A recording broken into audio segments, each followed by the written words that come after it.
I saw the Crips start in L.A., South Park.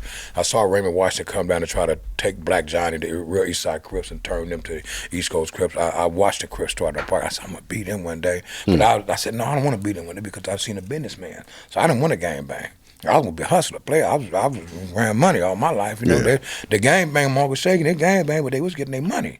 On the spot, at the spot. The spot, SoDo. With the big homie Nick. We at the spot. SoDo. We at the spot, SoDo. Spot SoDo. On the spot, at the spot, SoDo, Seattle. Man, pull out your blunt, grab your drink, get your notepad. Cause it's a lot of game.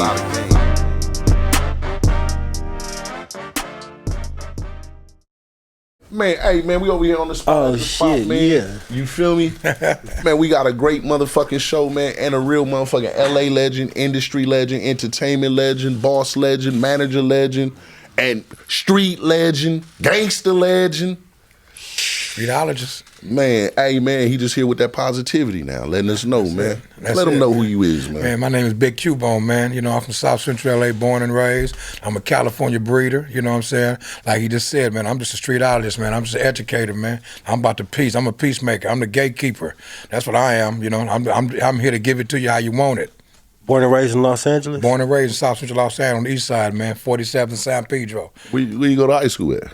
Well, I went to high school, Jefferson, Crenshaw. Then I went to YTS, youth training school. CYA, man. I graduated CYA, man. You know, with colors though.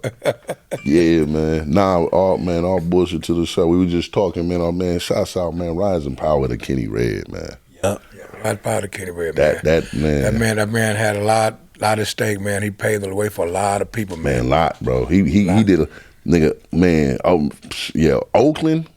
They will never understand, bro. Nah. Like, we was chopping it up. You know, that was one of the first cats that I seen that I just was like, ooh, I wouldn't mind being like him. I'm just keeping it 100. I was gang banging, my gang banging mentality, and me seeing that movie and seeing him come down that White House with that smoke blowing and everything like that, man, I just was like, hey, man, we would tell you, hey, when did you quit gang banging? Right about now, when I just seen this nigga come out, talking about, man, popping this shit.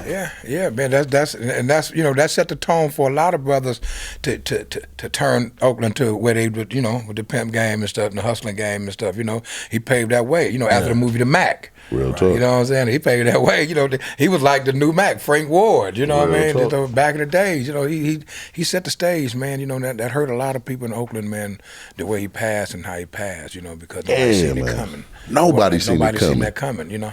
They came out for him for sure, though. They came out. Yeah, they came out for him. Yeah, I seen that. I was in L.A., man. I seen that, though. Yeah. You know, because I hangs in Oakland. You know, I live in the Bay Area, but I run through Oakland, man. I hang with the Wise Guys Motorcycle Club in Oakland. Okay, so I'm yeah. always there, you know, Yeah, shout out to the O. Yeah, shout out to the Oakland, man. That's my second time right there, man. You know, we're going to bring this on a little bit down south, though. You know what I mean? You know, I'm bring it back South home. Central, man. I'm exactly. that South Central. Oakland remind me of L.A. Oh, for sure. Oakland and Richmond remind me of L.A. Especially goddamn Richmond, boy. Yeah. Boy. You know, they you know, up in the Bay, man, you know, they say cousin blood in one word. Real talk. They say cousin with that tripping blood. I told blood about cuz. Like blood cuz over there. Nigga, I be fucked up. And they know we be fucked up, too. They know that shit. But then you got a dude that come from Bell, they don't know it. And he be like, Yeah. what did he just say over there? I said, hey, man, this is how they talk over here. This is it. That's how they talk. Yeah, man, and it trips people out when they hear that one conversation together. It makes you want to have that same conversation now and read what the heck we doing. Niggas all related. Yeah, it's that, man. We got older now, man, you know. Where was you born? I was born right there in General Hospital, man. General Hospital? I was born in General Hospital right there on East LA, right across from East Lake Juvenile Hall where I ended up going to.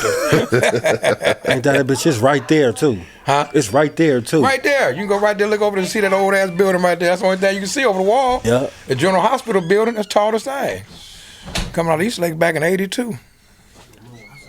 How was LA like back then? You know what I'm saying, as far as just the demographics? Born and raised in L.A., man. You see, my daddy and my mama was a part of a gang back in the 60s called Businessmen's. Okay. My mother started a gang called El Social Playgirls and Pink Ladies. You know Shaky? Shaky? What, the East Side Shaky? That's my uncle. Yeah, I was Black locked up with Jerry him. Owens, locked up in Fayetteville. That's my mother's brother. Him and Whitey. Yeah, but Shaky's that's my blood uncle. He all right? Yeah, Shaky's That's Vegas. what's up. He Good in Vegas dude. right now. Yeah, he gave a lot of game. Yeah. You was in the feds with him on the state. Feds, Victorville. Yeah, that's my uncle Shaky, man. Old Jerry Owens. That's what's up. That's what's up. I be wondering. I got pictures of all them dudes. I be wondering, like, man, damn. That's my mother's brother, man. That's what's up. That's dope. He raised me, see, so you know what I'm talking about. He's a businessman in South Park, and he started messing with Eddie McFadden, Ray Brown, and all them Pasadena, my family out of there. History. And everything. Yeah, it's a lot of history right there, man. That's why I got a lot of ties with the Don Moos out of Pasadena to my family, the Bobos. Okay. So a lot of brothers, and to my uncle Shaky, and my grandfather was Black Palestine, his daddy. You know what I'm saying? But a lot of the game that a lot of us have, man. Back then coming out of East Side, man. South Park, Barry White. Grew up in our park. That's who grew up in our park. Barry White. He used to cook. Name still respected. Hey, wasn't he a businessman? Yeah, Barry White was a businessman, South Park businessman. Yeah, I heard that. So he wasn't nothing to play with. Who? I heard he wasn't nothing to play with. No, man. Back then, that deep voice, man. That voice carried. Huh. See, one day, a long time ago, my daddy told me a story back in like 1963, 62 or something. They got into it with Watts. Right, they met right there on the borderline of 82nd and Central Avenue, because that's 92nd and started Watts and Central. So they meet down there because Central Avenue was the street to go to. That was the Crenshaw on the east side. Back in the days, the pimping going on Broadway was the pimp with the host road. Central was the player street. In between them things right there, it went down over there. So Barry White went with the dude. They had a standoff with Watts. And Barry White had that deep voice. Hey, let's check this out, man. We really want to do this here right here. He was the talker there. And he was a big old black nigga, too. Big old black nigga. You know what I mean? Not buff, big old fat black nigga. Yeah, Barry White, he was a historian in our community, man. He the first one that really made it. You had the 5-4 ballroom. That's where a lot of the concerts back then, Smokey Robinson, Billy Preston, all them. Right on Broadway, right? Everybody, right on Broadway and 54th. It's 5-4 ballroom, historical. Right there. That was a whole show between Slauson and Vernon. Yeah. Danny Bakewell. Brother Crusade, all them was out there. Old dudes back out there then. They knew my daddy and all of them, man. So they started businessmen in South Park. And I watched them grow up in my grandmother's house on my street. They hung in, when I was born to them. They was hanging in my house. Like, how the Bloods and Crips, we hang out in front of somebody's house. Well, I was a little baby born when my mom was 15. So she brought me home. My great-grandmother took me. I ain't never lived with nobody else but my great-grandmother since then. So I was raised by my mother, my great-grandmother, my grandmother, my grandfather, my father, my aunties, uncles, little cousins. They was all, when the Crips started, I saw the Crips start in L.A., South Park. I saw Raymond Washington come down and try to take Black Johnny, the real East Side Crips, and turn them to East Coast Crips. I watched the Crips start in the park. I said, I'm going to beat them one day. But I said, no, I don't want to beat them one day because I've seen a businessman. So I didn't want to gangbang. I was gonna be a hustler, player. I was ran money all my life. The gang bang, Margaret Shaking, they gang bang, but they was getting their money. So them niggas was walking around with briefcases and shit. Man, they walking around with briefcases, man, and leather jackets, and derbies on, man, Godfather derbies on and stuff, man, and biscuits. Serious stuff. Serious stuff, man. Serious play. It wasn't no game back then. So when I seen Raymond Washington them in '69, and I was about 7 years old. Then I was born in '64. 69, 70, 76, I started seeing the Crips and Bloods evolve. 76, that was a bicentennial year. That's when they would say, man, you're a bicentennial Crip, a bicentennial Blood. You know what I'm saying? Because that's the year you start, 76. Yeah, 76. I'm 7th grade, but I didn't start until I was 10th grade. I was damn near finna be from Main Street Crips. I ran down there with the Main Streets because my mom had moved on 95th and Main. And I'm with them for about a good 6 months, hanging with them. Ice Mike and Del Dog and all of them come on, they little youngsters. So we all hanging together. These are my friends. Like, I'm hanging with these dudes every day. And I said, man, I didn't raise up down here. I got to go back home where I raised up. If I'm going to bang, I got to bang where I grew up at. Yeah. Because y'all talking history, I can't go back the history with y'all. I don't even stop right here. I go back history where I grew up with my mama, my daddy, and that where I live at still. Yeah. So I went down there and they accepted that, and the Main Street accepted I went down there. Because a lot of dudes get with stuff in the beginning, don't realize where we at, and then we go back. That ain't set tripping. That ain't set hopping unless you do it more than once or twice. You know what I'm saying? You going back to your roots, really, because you really don't know what your roots is at that time. We just doing stuff to be doing stuff, Yeah. You were like, I'm going back where I feel comfortable at. It's my history here. It's fam. It's my fam right here. So I went back Better there. do it before it gets serious. Yeah, before I got You know real what I'm serious, saying? before I got too tattooed up with it on me and all that old stuff like that, I said, hold on, man, hold on, let me catch myself, because I was all the way with him. I was Main Street Mafia. I was finna go all the way in with this, I'm Monk, Skookie, all of them, man. I'm hanging with them, and I got love for Dale Dog and Rest in Peace and Ice Mike and all the Main Streets, you know what I mean? Because they the ones who gave me the outlet, okay, you want to gangbang now. You don't want to be. Let me ask you a question. You want to be a gangbanger. Because when I went to the Valley School in '79, I was there with Kingsbury, Bo Bennett and them, and then I watched the Bloods evolve out there in Monroe High School, in Van Nuys and Pacoima and stuff back then. That was '79, Say, man, if y'all don't know where that shit, that's right off of Nordhoff. Yeah, right off of Nordhoff and Haskell. Yeah. Right there, Monroe High. Then I went to Van Nuys High. I kicked out and Taft and all them stuff. We was on the school buses coming out there. I think my grandmother used to work at the one in the Valley, Blackshear, Miss Blackshear. Damn, I'm gonna call my mom and see. Valley was cracking back then, man. Valley had money makers, Daryl Bryan and Bo Bennett and all them. See, I remember before them dudes even got their name, because, like I said, this was early part of the '70s and Bo Bennett. What's the street name? Bo Bennett's Waterhead. Waterhead Bo. On my mama. If y'all don't know who Waterhead Bo is, man, go do your homework. Y'all, they talk about Freeway Rick and everything. Don't know who the fuck Waterhead Bo. Boy. I know. Yeah, that's why when you saying the name, I'm like, I know that name. Yeah, Bo Bennett, man, good dude back in the days, man. Young dude too. So so basically, that's what's OG name, man? Did the movie for Denzel? Did his first movie? Michael Harris. Yeah. When you say when them names, all them names like this, Michael Harris and Bo Bennett, Whitey, LaRue, Freeway Rick, Murray, Big Flint, Dav, all them dudes. Mark was Shaky. Shaky's the older one, Okay. Whitey came with his back in the days, Whitey raised me into the game, because that's my big homie, he like my big brother. Me and his brother's best friends, Johnny K. We were best friends and stuff. So everything that Johnny did, I did. So when '82, I was walking from Manual Arts High School, and he pulled up on me in a red Seville. I'm gang banged out, khaki suited, Levi's, hush puppies, Who is this? This is Whitey. Whitey pulled up on me. I'm gang bang. I'm walking from Manual Arts during lunchtime down Vermont and 43rd. Pioneer Chicken's on the corner. 43rd and Vermont is a Pioneer Chicken, a fish place called All Seasons right across the street, and Snack Jack. That's what we gang banging. He pulled up on me in a red Seville and said, man, get in. I get in the car with him. We roll to an apartment on the east side on Wall Street and King Boulevard. Yeah. Back then it was called Santa Barbara, Bill's Taco House.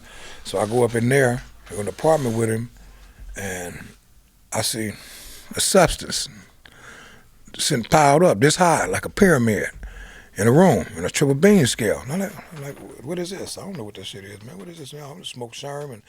We got weed, stress, the strongest weed out then was skunk. It was sticky. Could even smoke the shit. It was so sticky. Big buzz. So I'm like, what is this though? You know what I mean? Oh, this is a new wave. It's finna go down. So what this got to do with us? Gang banging. He said, listen, man, it's gonna be money in this community. You niggas want to make some money, or you niggas want to still gang bang? Because gang bang and hustle don't mix. So if you want to get some money, this is it. If you want to gang bang, going back out there and do what you do, you're going to lose everything that you came home for at 17 years old. I was just 17 years old, come home from Camp Gonzales, 82, April 82. This was about like July 82. And he said, well, come on, man, get some money, you and your brother. You're my brother, y'all need to be with me. Doing what me and your Uncle Shaky doing. We getting this money. We've been hustlers. Fuck that bullshit. Y'all can stay doing what you're doing, but better yourself now. Change the episode. Back in this 82. Right then and there, I thought about it. I'd have to go take another day. Man, I took my khakis off and put on Sergio Tanicha sweatsuit. Release. Fila BJ, Stan Smith tennis. Hey, I even went and got me a perm. Shit, boy, got flipped up, boy, got them finger waves in it, boy, you couldn't tell me nothing. Because Big Whitey is short and perm way down to here. Been in the game for years. Light skin, right? Light skin one, yeah. The short one, that's the big one. The little one is the one we all know. Okay, yeah. And from that day forward, man, that's when I met Dav, LaRue, all them. Michael Harris, and his little brother Dave. See, they grew up on our east side of town with us. I went to Carver. School together. We went to school together, elementary school together. See, then he went down to Watts, whatever he was doing out there, but he grew up on 45th and Ascot on the east side over there. You know what I'm saying? So Mike and Dave and, you know, all these, some brothers that y'all don't even know about. You never even seen or heard about it in highlights was, you know, it's always power behind the throne. It's always a dude that don't want to get on his camera. Real talk. But he'll talk to you without the camera, but he ain't gonna talk to nobody else. You have to translate what he want to say.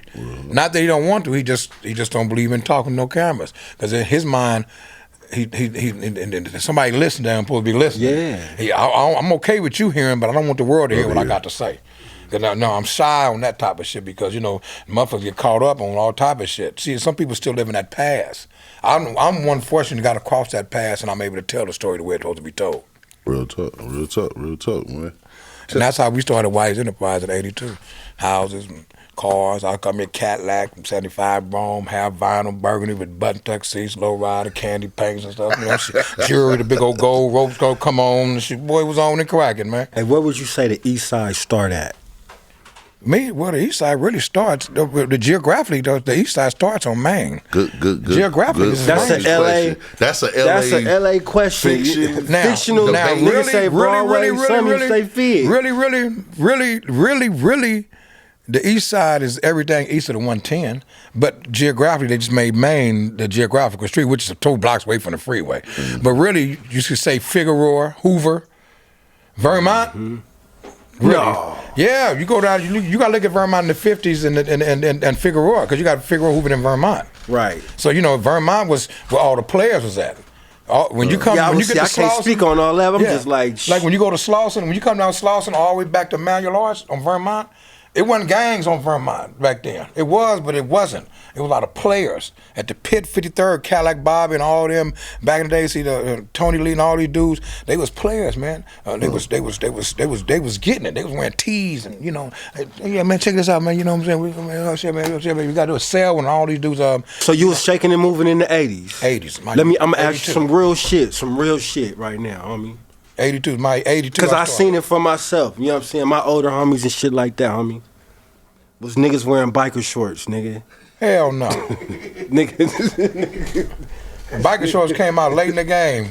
Late in the game. Late in the game. 90. Whenever they came out, it was earlier than 90. Yeah, earlier than 90s. Biker shorts Earlier than 90. Earlier than 90. I said 80. Nah. You see what this nigga mind? 788. You see nah, what this nigga because mind? no, you know why? Because you know why I gotta bring that into it, because niggas wouldn't think that, but it was niggas. You know what I'm saying? It was G niggas now. You know what I'm saying? That must be like, man, what the fuck? But I ain't even. Well, yeah, if niggas was really in the gym, buffing in the nigga, gym, I'm talking about wrestlers and stuff. You know, high school wrestlers, all that. The sports. You know the biker shorts, but they part. Okay, just like now, I was telling somebody earlier, just like the skinny jeans that came from Europe. There was fast. There was models back then. Just think back when the models back then, little skinny models and stuff. You know, they can wear them clothes. We just say, man, you can't buy. Think back to the colonial times when they had the little platform heels and the fake wig and the, you know what I'm saying, that kind of shit, right? Yeah, exactly.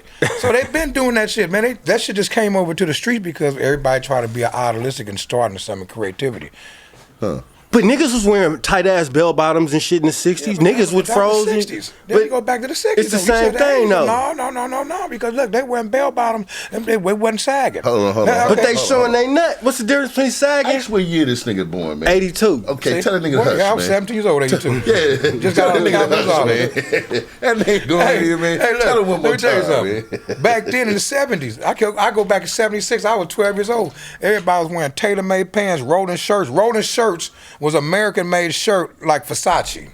It was a black clothing store on the East Side Central, a man named Sir George. He was the only black clothing store, and boy, from here to Western, he had one on Western and 45th, 29th Say his Central, name again, 43rd brother? and Central. Say it again, man. Say his name? Sir George. Sir George. Shouts out Sir to George Sir Clothing. George, He was man. an old man. He lived right next door to me. Look, lived right next door to me. My summer job was working at his store. Yeah. So I used to see boys coming that motherfucker with their rollers on. Niggas Derek be Lundy, fly, rest in peace. With the flyest young nigga I seen in junior high school in 1976 when I went to Carver Junior High. The flyest nigga there was named Derek Lundy off the east side. Hey, that shit was nigga, like the first nigga I seen in man's junior land. high bought a Cadillac. Chesty, Sister Renita, all these little dudes on the east side, man, they was wearing leather jackets, waistline. They go downtown to Wilson House of Suede and Leather on downtown and get the little short leather jacket with the 2 pleats in the back. the player style with the tailors on it, you know, with the tailor made with the real shooter. Like no, not the gang bangers with the 5-on Levi with the big cuffs and stuff. You know what I'm saying? Not that, because that come from back in the '60s with the Outlaws. Outlaws in the '20s, they was the ones who started wearing big cuffs back in the days. Before they was in blood, it was just Outlaws. Outlaws was one of the oldest blood gangs in LA. They started back in the '60s. They was outlaws in the '60s. When they came on up in life, that's when they turned blood.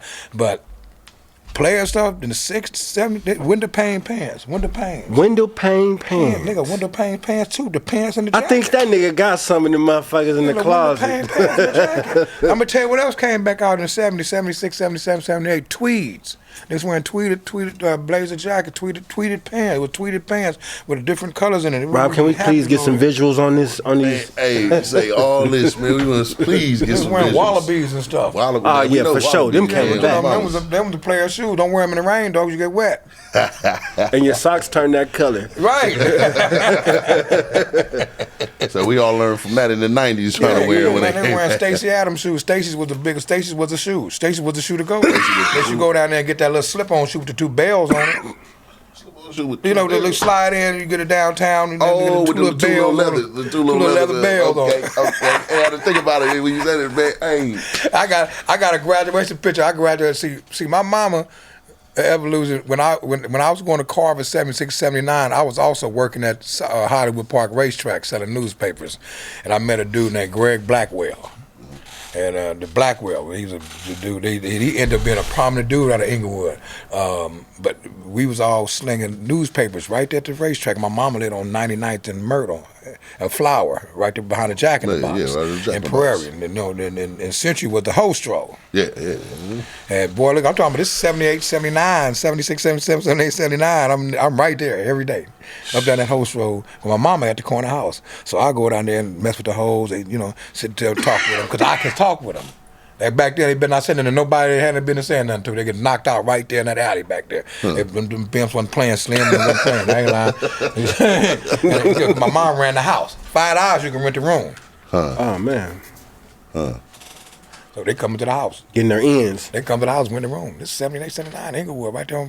I'm at Jack in the Box. I know exactly what you're talking about. I know Winter's exactly. Donut was down the other end down there. The Winter's Donut down there. McDonald's and the gas station was on the corner right there. Man, I used to live on 97th and Myrtle. Yeah, see, right around the corner. Right around the corner. Yeah, There's a lot right of there. it's crazy. That church right there on the corner, 99. A lot of shit didn't change, man, over the course of the years. Yeah, man. Them building houses still the same right there. They didn't tear them houses down over there. Man. Them houses are still the same over. Them apartments are still the same right And there. it was you know? and it was $1 million spots. $1 million spots, man. They making money. $1 million They making spots. money, man. That house, that corner house is still right there today on the corner, 99th and Flower.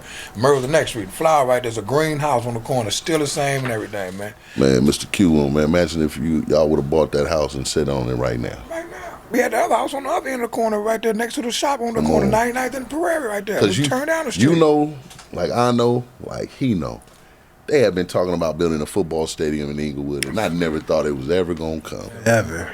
Never. We was They those used to see the kids. billboard. They can see the billboard. Be like, man, I thought I I'm never gonna see shoot at that the horse race billboard. go. Yeah, I thought I'd never see that horse track going from there, man, like that, man. You know, that's because we grew up on that. Niggas was going to gamble and betting. I know how to read the horse. Like I said, I was selling Herald Examiners, newspaper for 15 cents. Entries for tomorrow. Herald Examiner, entries for tomorrow. I'm making my little $5, but I'm earning game.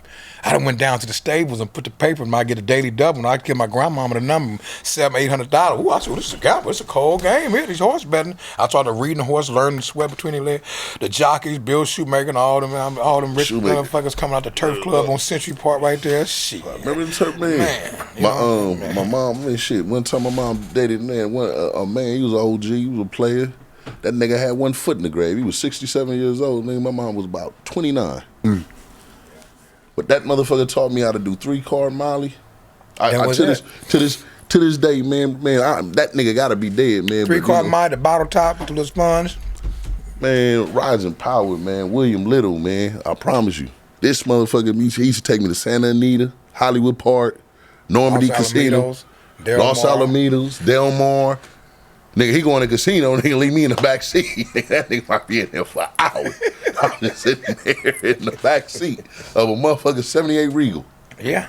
They just sitting there like, yeah, man. You know, and that was game being talked. Like I said, when I graduated from Carver, I had three. My mama bought three hoes from off of Century Boulevard named Gigi, and the other one name was Mary and Candace or something like that. To my graduation, I pulled off in the Mark IV. huh. Went to the Fiesta restaurant on Hawthorne Boulevard, right there, 118th. Back, you know, there's no El Torritos now. Now seeing that never like kind of influenced you to get into that lifestyle, or like you kind of, yeah, like it did. I had choices. Like I said, I had choices before. While I was doing that, my friend that I came out of elementary school that went to junior high school, they started gang banging. They started being from 5 dudes, 5 tray, 4 tray. You know, then when I went to junior high school, that's when I ran to people, the villains, the Pueblos, the outlaws, and 30. We didn't 30 Pyrus there. It was just the east side over there, you know. And then a lot of brothers that didn't gang bang, that we all grew up together. So we bonded in junior high school. Because once you leave elementary, you meet new people. You know, because you got 4 different elementaries going to one junior high school. Okay. You know what I mean? So that one elementary school who you grew up with in your whole little area right here. But when you get to junior high school, you got him, and him. Now it's got bigger. Yeah. Now bigger. So when you go to high school, it's gonna get bigger than that because now you got 1, 2, 3, 4 junior high schools at that high school now. So somebody, like, you know what I'm saying? So, and then some of these dudes start gang banging in junior high, and by the time they get to high school, they can't go to that high school because they started gang banging. Because that same dude over here, and was in the same class with, he started gang banging there. I started gang banging here. He started gang banging there. Now that's 1, 2, 3, 4, 5 different gangs. It was really supposed to be one gang out of the school right here. We should never separated that part right there. Now that's where the Willie Lynch theory came in, full effect. We didn't know about that. We didn't know about that. We didn't ever heard that. Nobody ever even read that to us until we got to prison. Unless you went to prison, you know Willie Lynch. Unless you was a historian reading the paper, and you wasn't really doing that back in them days. So that, and this is 70s coming into the high school. So doing that junior high school years, I thought about that because I'm out there with them up and down Century Boulevard. I'm watching what's that dude, man? He was one of the prominent little dudes pimping, man. Up and down Figueroa. Stacy Bullock. Something like that. Bullock, he's a big brother, man. Buff dude, a perm boy. I see that dude. He was a sharp boy. But I the old dude, but this is an old young dude. Well, you know, he was older than me about like bodies and made, but he was pimping, straight pimping. Figueroa Century. It was, boy, he's sharp. Taylor Mays on, perm, Cadillac, whipped up. He had them hoes? He had them. He was charging them? What? Oh, fuck. Well, shout out to him then. Shout out to him, man. He paved the way, man. He told him, look down. When you look up, you better get it off of Centuries. I don't give a fuck who whistle or talk. Between Prairie and La Brea, where the red onions at down there, and right there on Prairie, right there, I'm right there. I'm 16 years old. I'm out there looking. I'm peeping the game. I'm sitting in the apartments, watching them do the trick, and they go into the house. You know, I'm watching all this whole game. I'm watching them get beat up with hangers and stuff in the bathtub. And oh shit. no! You know, I'm watching being consequences for saying something to somebody. And I like, man, I can't do that, girl. I can't see them people like that. But they was cold with it. It was gorilla pimping to do, you know. But they didn't play. You broke that rule. You broke that rule. So that shifted me from that. Listen, I ain't gonna do that, man. You know, you break that rule. You break that rule. So then, you know, so when I went to junior high, so when I got to high school, the Monroe High, I wasn't game banging. You went to Monroe in Inglewood? No, Monroe in the Valley. Okay, in the Valley. Okay. So when I got to high school, I wasn't game back. So I met this dude. Me and him was partners. Now he's from 94 Hoover, right? Named Brent Fisher, but named Boo. His name is Boo. They called him Boo. So me and him got close. My mama moved on 95th and Wall, and he lived on 94th and Wall. But we used to have 2 different buses. I catch the bus on Avalon and 48th, and he'd catch the bus on 95th you and LA Main. baby for real, nigga. To the Valley. That nigga LA baby, nigga. We on a school bus, so we meet in school. We like I say, you get to high school, I meet some dudes from the Valley, some bloods from the Valley. True story. There's some A-Trays there, some 60s came there this time in school. They was gang banging, I wasn't. But I'm dressed like I'm gang banging. Yeah. I'm dressed with the overalls on, the Romeos on, the blue So they immediately shirt. pressing you, like, nigga, where you from? Yeah, but so I'm like, I didn't know what I was telling them. You know, back then, I can remember what 5 tray, 5 I don't know yet. I ain't decided yet. But they respect who I was, you know, coming where I'm coming from. They young, too. They just starting, too. They don't get, you know, everybody on the road. Yeah. And so these dudes from Pacoima, they was in there. to school. They came in G'd up too. We're like, man, where y'all from? Pacoima. They're from out there. So San Fernando Valley. Okay, we cool. We meet in class with each other. We get to talk to each other. Petro from Hilltop and Daryl Scram, the Kingsberries and all of them. All these dudes. I'm no Linda Payton, all these girls, and Mary Winston. And all these dudes, Al Dog, and they from off of Van Nuys over there. You know, but we LA niggas. Yeah. Coming to the valley. Permit with transportation. PWT, that's what we call it. Permit with transportation. We on that bus rocking. Niggas, I'm talking about the school buses, boy. That was the fun thing, because you be on the school bus, you be holding windows, pictures to the window. Ain't my number right here, call me. But you ain't got no phone, you got a home phone. You know, you got the home phone, a rotary one. Ain't no fucking mobile phones, and you put your name up in the window, nigga, with a marker to the girl on the next bus. They could be going to a whole other high school. Taft, Kennedy, Chatsworth, all of them. No, just imagine how many buses on the bus. The niggas is banging on the bus out the window, let the window Nigga pop on the bus. Hey, you know what I mean? Hey, the bus playing the music to the rap music and the Michael Jackson, the Heartbeat Hotel, rock with you all night, like you in the streets. You know, we having balls. Niggas get off the bus stops like you see these kids piling up on the corner. What's happening? Fist fights. All that's going down. All that's going down. It's finna go down. Yep. So that's when I started hanging with him. That's when I said, you know what, man? That's when I started going hanging with him at his house, and he hanging me, taking me around the main streets and the 9-4 Hoovers. Now I went with the 5 deuces, the 5 trade, the 4 trade. You know, I grew up with all of them. We all grew up together. We all went to the same elementary school, high school, junior high. We all had our run-ins, and we went in gang banging. Yeah. So we know each other. Yeah. So when I went down there with them, I didn't know them like that, but I got to know them. I got to know them all good. I got to know the Raymonds. I got to know a lot of Rosecrans skating ring. You know, I got to know that Century in Vermont, the lowrider churches. I'm young. I'm only 16 years old, 15 years old. You know what I mean? I was riding dirt bikes in time. Now I know how to ride motorbikes more. I was hopping curves. I was good. Not Devil's Dip. Not the motorcycle. I'm talking about the BMX. I was riding for a U.S. team by USC Village for Tom Willworks. So I ride, knock mirrors off cars to USC, come through Exposition Park, head on home, back on Broadway. I'm gone. You know, my grandma was this kid. Me and my friends who grew up with this kid. They don't even gang bang. They didn't gang bang. A couple of them went to gang bang for 5 dudes. A couple of them went to gang bang from 5 tray. A couple went to gang bang from 4 tray. A couple of them went to gang bang from Bloods over there, from Villain. You know, everything. You know, but I didn't at that point. So when I took place, like I just said, when I got down with the main street, started hanging with them and the 9-4, and I seen that, and Dale Dog, me and him got real close. Like Brother Ice Mike and Monk and Skook and all these dudes, man, they was cripping. They was like, man, it was on one. They were like, man, it's really getting this on. This is the path I guess I'm gonna take. You know, so I took that path. Right then and there, I took that path with the main streets for about a good couple of months, maybe, or maybe almost a year, and I kept going down to my neighborhood where I was born and raised at, because I go home. So they sent me walking, catching the bus. My friends I grew up with, hey, man, what you doing down there, man? You grew up with us. You gonna do this, you gotta do this here. But you down there, we don't disrespect them, but why are you down there? You still live here. What, we ain't good enough, nigga? You know, these my friends I grew up as kids with, you know. We fought to take each other as kids, still with today, you know, back then. Let me ask you a question, not to interrupt you, because I hear, you know, familiar streets, neighborhoods, all that, right? But I'm listening to you, but I see the sick with a chain. So, I say that to say this. How did you navigate from I'm hearing all of that to that? You know what I'm saying? When I came home from prison, 89, 92, I first met Ice Cube in the Peachtree. Well, right before the Peachtree, one of my homies was a security guard for Ice Cube named Big Cal. He was Ice Cube security like in 91. So I started hanging with him 91, 92. The Peachtree took place. And Ice Cube was sponsoring the program for camping trips and everything. Yeah. Then moving on up to 96, I started working with Mystical. When he was Master P. When he left his last hour with Master P, I met Mystical in L.A. at the Sheraton Hotel by the airport on Century Boulevard.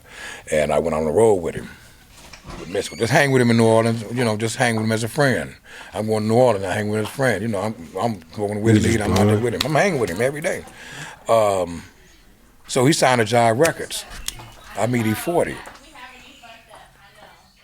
When I meet E40, with Jive Records, you know, while we go on the road together, they doing a song together. So I'm with Mystical now. When he leave No Limit, I'm with him. I'm his road manager. He's like, come, we've been hanging together for that year. 96, 97, 98, boom. He signed his big deal, $3 million. Boom, I need you with me. Signed Big Truck Records. That's what that is. Big Truck Records, the label we started together. I'm the only one with that tattoo. No one else got it. The chain they do, not that. And so we started that. Me and him, we going, we getting it. I'm learning the game. So me and E40, we clicked, switch each other. Yeah. You know, sign a jive. Yeah. R. Kelly, Britney Spears, NSYNC. You see it coming together. Backstreet Boys, Nelly, Ja Rule, I'm a hustler, baby. The Jay-Z. Them songs right there was Country Grammar, Mystical, Shake It Fast. Ja Rule had one, Walking on the Beach with you, you know. And then you got Jay-Z, I'm a hustler, baby. And Pharrell just came out with all that shit right there. Killed the game. That during that era right there, that's why I'm with Mystical at his prime time. West Coast Custom, you know, all this. When Exhibit took over the job when Mystical went to jail. But that got me with E40. From that point forward, me and E40 was close. I didn't get this chain until 216, 217. Yeah, so it's history way before that. You know Yeah, that's what I'm saying. So jump all the way up to E40. Yeah. Why I got the chain? Because 17 years of friendship from the time I met him through the time he got into the incident at Source Awards to the time after that and through his whole career to this day, we've been good friends, keep in touch with each other. Then I had a cousin that 40 knew from years ago, childhood, and they kind of was clashing. And I hadn't met my cousin until these later years, like 2000 when I was on the road with Mystical. I hooked him and 40 up. They embraced each other. That's 10, 15 years of clashing out the door. Gone. It's new life, man. Come on now. That was another incident. A few other incidents that came about. Going through shit with a nigga, yeah. So when he gave me this, it was like, this is for you, Bone, for 17 years of friendship. Man, that's when he quoted, everybody on my team don't rap. I'm not the rapper. So I don't work for Sick With It Records for us working for Sick With It. I don't have a job where he paid me to A&R artist development. I wear the Sick With It chain because I'm his friend, I'm his big brother. I wear it for that right there, and that's purpose only, you know. Yeah. I will secure Sick With It record artists. We all like family, so you know I'm like the mentor, the uncle to them all. Yeah. I'm the big homie, so you know that's what that came from. Same way with Mr. I got the big chain record, big truck with him, you know. But you know it is what it is, you know. At times it goes, you move on and stuff. But that's how I got close to 40 in music. You got out. So I know I'm taking you forward and backwards, and you know what I'm saying. But I can do that. Everybody go 2 and 4. What you got out the pen? Boom. You mind me asking what you got out the pen for? You mind when you got out and you said you locked in with Cube, what you got out the joint for? I did 6 years and 9 months for manslaughter. Came from that. They was trying to give you more. Yeah, 27 years. When I went in, I had manslaughter, robbery. I had that was the max. No, the max was 27 life. If I would have took it to trial, I would look at 27 life. Yeah. So I had already had 5 years on a robbery case, and so then after while I'm fighting the robbery case, you know, that case come about, and I end up taking the gate 6 years. That's another 1 more year extra concurrent. I'm in the state. I'm only 18 years old now. You know, 19 matter of fact. I'm young. I'm not gonna. They trying to do you in too. I got too much against me right now. Gang bang, tattoos up there. And you young. That's against you. You know, man. I'm smart. They finna damage me like that. I already been trying. You know we about to jump back. Yeah. All right, because you just said 4,800. Who had hands? You know, hey, you know, hey, who had hands? Because you come from a different generation that these youngsters don't understand. I'm gonna tell you somebody who had hands. Before you even speak, before you even saying that, did you ever think you would see a generation, man, that all these niggas is getting knocked out by just getting slapped? I've never seen so many niggas get slapped and get knocked out. Yeah, because they not fighting. Motherfuckers get slapped and really get knocked out. Yeah, like, you know, niggas was fighting. He made them put them quarters in their hand, and motherfuckers was getting slapped. But boy, you know, you slapping on trees and shit, and you know, back then, you know, we slapping on sticks and gripping bats and shit, and fucking crowbars. Going body with each other and shit, nigga. We hands are heavy, nigga, with them 4-way wrenches, nigga, changing these dummy ass tires on these cars and shit that we trying to put together to get to the other side of town, 8 deep, nigga. Our hands is rough. So, you know, niggas slap the shit out you back then and fuck over you. You know what I mean? They gonna fuck over you, get beat down. So hands was like a squabble though. Oh yeah, that's some squabblers, man. Who, man, name some of them squabblers. I gotta say one dude I can say, man, he was squabble like a mug, boy. And I used to always say, man, that dude can squabble, boy. And there's a lot of people that know of him, but they do. They're using 40, 100. You know him? His name was Champ from 107 Hoover. Champ was a squabbler. Champ was a squabbler. Every time you didn't want to get with Champ. You didn't want to get with Champ. You just leave Champ alone. Champ humble, quiet, but boy got them hands. It's a lot of them. It's a lot of, it's a lot. My homies, we grew up with squabblers. We grew up fighting. My homies is one of the fighting hoods that fought. Like every turf we fought against, you had to fight. Like physical, like fuck the shoot, nigga. We could beat you right here. It'd be 10 niggas on each side and fight him. Next. We'd be there a whole hour and then go on back to our separate ways. Instead of using that gunplay, because niggas really want to use that gunplay. But like you said, back now, by that time in life, banging money, hustling money and mixing. But now, so niggas been trying to get their money. But we'll go to this if we got to, but let's squabble. Fuck this shit. And niggas like squabbling anyway. And it's Right. squabble. So Champ was one. I can say,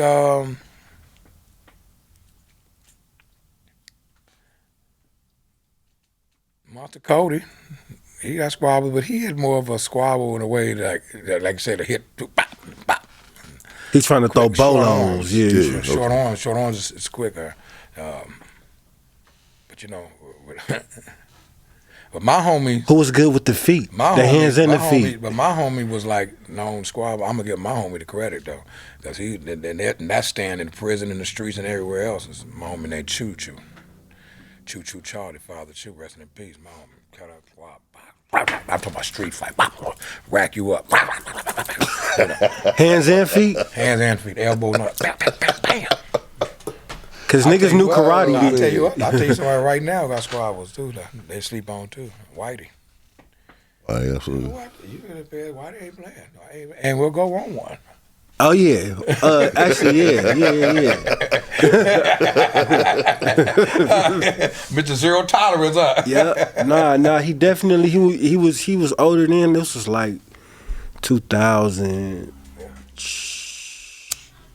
He had already been down a while. Nigga was like 2009, but this was 2009, something like that. When I was, around with him, and some little stuff happening. He had squabbles and he back then. definitely hold it down. You know what I mean? Man, he had squabbles back Still then. in shape. You know what I mean? All this shit. You know what I'm saying? He with it. He had squabbles back then, man. It's a lot of brothers, man, had squabbles from Compton too, though. Watts. They had squabbles too, though, boy. I can put it in that perspective, like Bolo from Grape Street. He's a squabbler too, though. That's my boy too, though. These dudes my age too, though. Yeah. I watch them hands on. Man, they're squabblers. Yeah. I give a. I tell you somebody else was Fee, Lil Fee. That's on death row. Squabbler. Petey Wack from '60s. He in the March too though back then. He was in little, but boy, you run up on him. But he in the March too though, man. And it's a lot of brothers had some squabblers back then, man. Who was another big black nigga that they used to be working too though. Let's get this clear. What's the definition of a squabbler? Not like it's just he's just good on a one-on-one. He's just good one-on-one. Can he beat two niggas up? Can he beat three people? Like you know what I mean? Yeah, he got win. Stamina. He ready. He gonna take it all to the head. Let's go toe to toe, neck to neck. You knocking me first, I knock you. We're gonna go a good 15 seconds. Hey, it's about to be a good squabble when you hear that first punt and it just sound like something just hit a brick. You could just Make you feel it next door. Oh man. Next door. I remember a dude, man. I remember the dude named Doc from Harlem, man. Good dude, man. I remember him and the dude. They would get into it, and they went face shots. They was eating them, huh? They ain't over yet. Like gunshots going off 2 cells down. Man, squabblers, man. That's 4800 for you, man. But you got, man. Last of a dying breed, brother. That shit stopped around the late 90s. That shit was over with. Nah, man, legendary respect. Because, man, I don't know, man. What The changed? bitches got in these niggas' head. Niggas didn't want to take L's no more. The guns got bigger. Well, life got comfortable. The drugs, you know what I'm saying? Like, Life got comfortable. It got comfortable. When you start letting any and everybody come into a situation to make it comfortable, it gets comfortable. Yeah. You start letting anybody join the gang, you got people that want to join it. What about the time when people didn't want to join it because of fear? They know they couldn't squabble. They know they wasn't ready for that. Them girls know they wasn't coming in there to handle me. I think as far as the gangs, they stopped fighting each other in the gangs. See, you had the girls today. They more prissy. They'll talk shit and ready to squabble with you, but they really don't want to do that. They don't want to do that. Now you go take a girl back in the 70s and the 80s, oh, they ready to squabble with you. Their teeth knocked out and everything. They don't give a damn. They ain't gonna bust you up the bottle, put a gun out on you, put the tack between the knees, slap you with the tack. Oh, fuck you, dirty bitch. Yeah, you know what I mean? Fuck you up, stab you in the eye with a butcher knife or something, you know, do some dirty shit to you, throw man. hot You know grease, what I mean? Yeah, throw hot grease on your ass and shit. Fuck that shit. They don't even think like that. Hot now. baby oil. They go to jail for murder right now. You do that, you throw some hot grease right now, you going to jail for murder. You attempted murder, you do that. You know, they don't want to think that because that they don't want to really mess up their look. That's already plastic. Right. Come on now, you know what I mean? It's fake. It's fake. There's no faking this recycled bottle right here. You know what I'm saying? Over and over and over. Man, shit. It's a new wave of life, man. So it's comfortable. It's comfortable now. That's why things change and it is what it is now. Because look at everything now that was bad as a fashion. It's a word of a quote. It could be expressed on television, social media, like we're doing right now. Back in the day, you couldn't do that because there was laws. There was stability. There was balance of like what could be said and what's said around, who is said around. Yeah. You know, best kept secret is one never told. Once you say it, ain't no secret no more. It's around. You know, you don't even hear that. You don't hear the quotes. I did everything up under the sun besides snitch, shoot dope, get fucked, and run. Say that again, man. You know what I'm saying? I don't think that camera just get to that mic a little bit closer, man. Hey, you know man, what I'm saying? But answer this here. Have you ever heard this quote over and over again? How many times you heard this quote before? I did everything up under the sun besides snitch, shoot dope, get fucked, and run. Every one of them have a meeting. I ain't never told on nobody. I ain't never shoot no dope. I ain't running from no situation at all. And I ain't getting fucked by nobody. So I ain't sex play me. I ain't sex playing you. I ain't got nothing with your preference, but I ain't never crossed that line like that. And I barely wear pink. So, you know, how many times you gonna hear that defined? Remember, just a regular conversation. It's not. You now you're gonna hear you gonna have to bring it up. You're gonna have to bring it up, and then it's gonna carry on. Let's see if the next 10 people that come up in here and ask them that question, what have you done everything up under the sun? How many people would keep it a buck though and actually tell They're gonna say them same 4 words though. I did everything up under the sun besides. Yeah. And them 4 right there, how many gonna just think to say that in order? They might say, yeah, I did everything up under the sun besides wear some clothes. I did everything up under the sun besides cook this for. I did everything up under the sun besides, you know. No, put it in that order right there. Because that was written into an order of perspective that was really given to some brothers at what to do. Well, man, I got a question for you, man, Mr. Q on Mamas. Hey, would you say, man, hip hop or even just let me phrase that, rap is what helps and justify this snitching mentality that's out there right now? Cause it seems like, man, they ushered it. I mean, social. There is just no filter. It's like motherfuckers just get on there, man, and be like, yeah, man, we shot and we did this and that, and I'm just sitting back like, wow. I don't be thinking that shit for real half the time, but I'm be like, damn, that shit's for real. Like these niggas is really that dumb. But I'm saying, people, you gotta realize, man, your word of mouth can change the narrative of what people do and say. You know what I'm saying? So, you know, music is a clientele of listening to it more than social media right now. Because we listen to social media because of the music, the videos, the content now, as they put it, you know what I mean? Mm-hmm. The content. They put it in the order. It's the content, yeah, of course. And then when you look at it under federal law, that's coercion. Yeah. Music is coercing these people to do this and do that. Well, look at these RICO cases. Why you think they give them to the rappers? He just said that case came in 1984. Law, that law that they had, that crime summit with Joe Biden, all of Bill Clinton, all they talking about that law, that 3 strike when it came down. See, federal, everybody. I ain't been to the Fed, but every federal law don't have to take place in each state. And the feds don't have to execute that until they want to execute it. Mm-hmm. And you ain't gonna know it until they execute it, when they execute it with you. What they've been executing people with the RICO Act and different like that, okay, that's one big old conspiracy theory thing. Boom, that's what we're gonna get you on.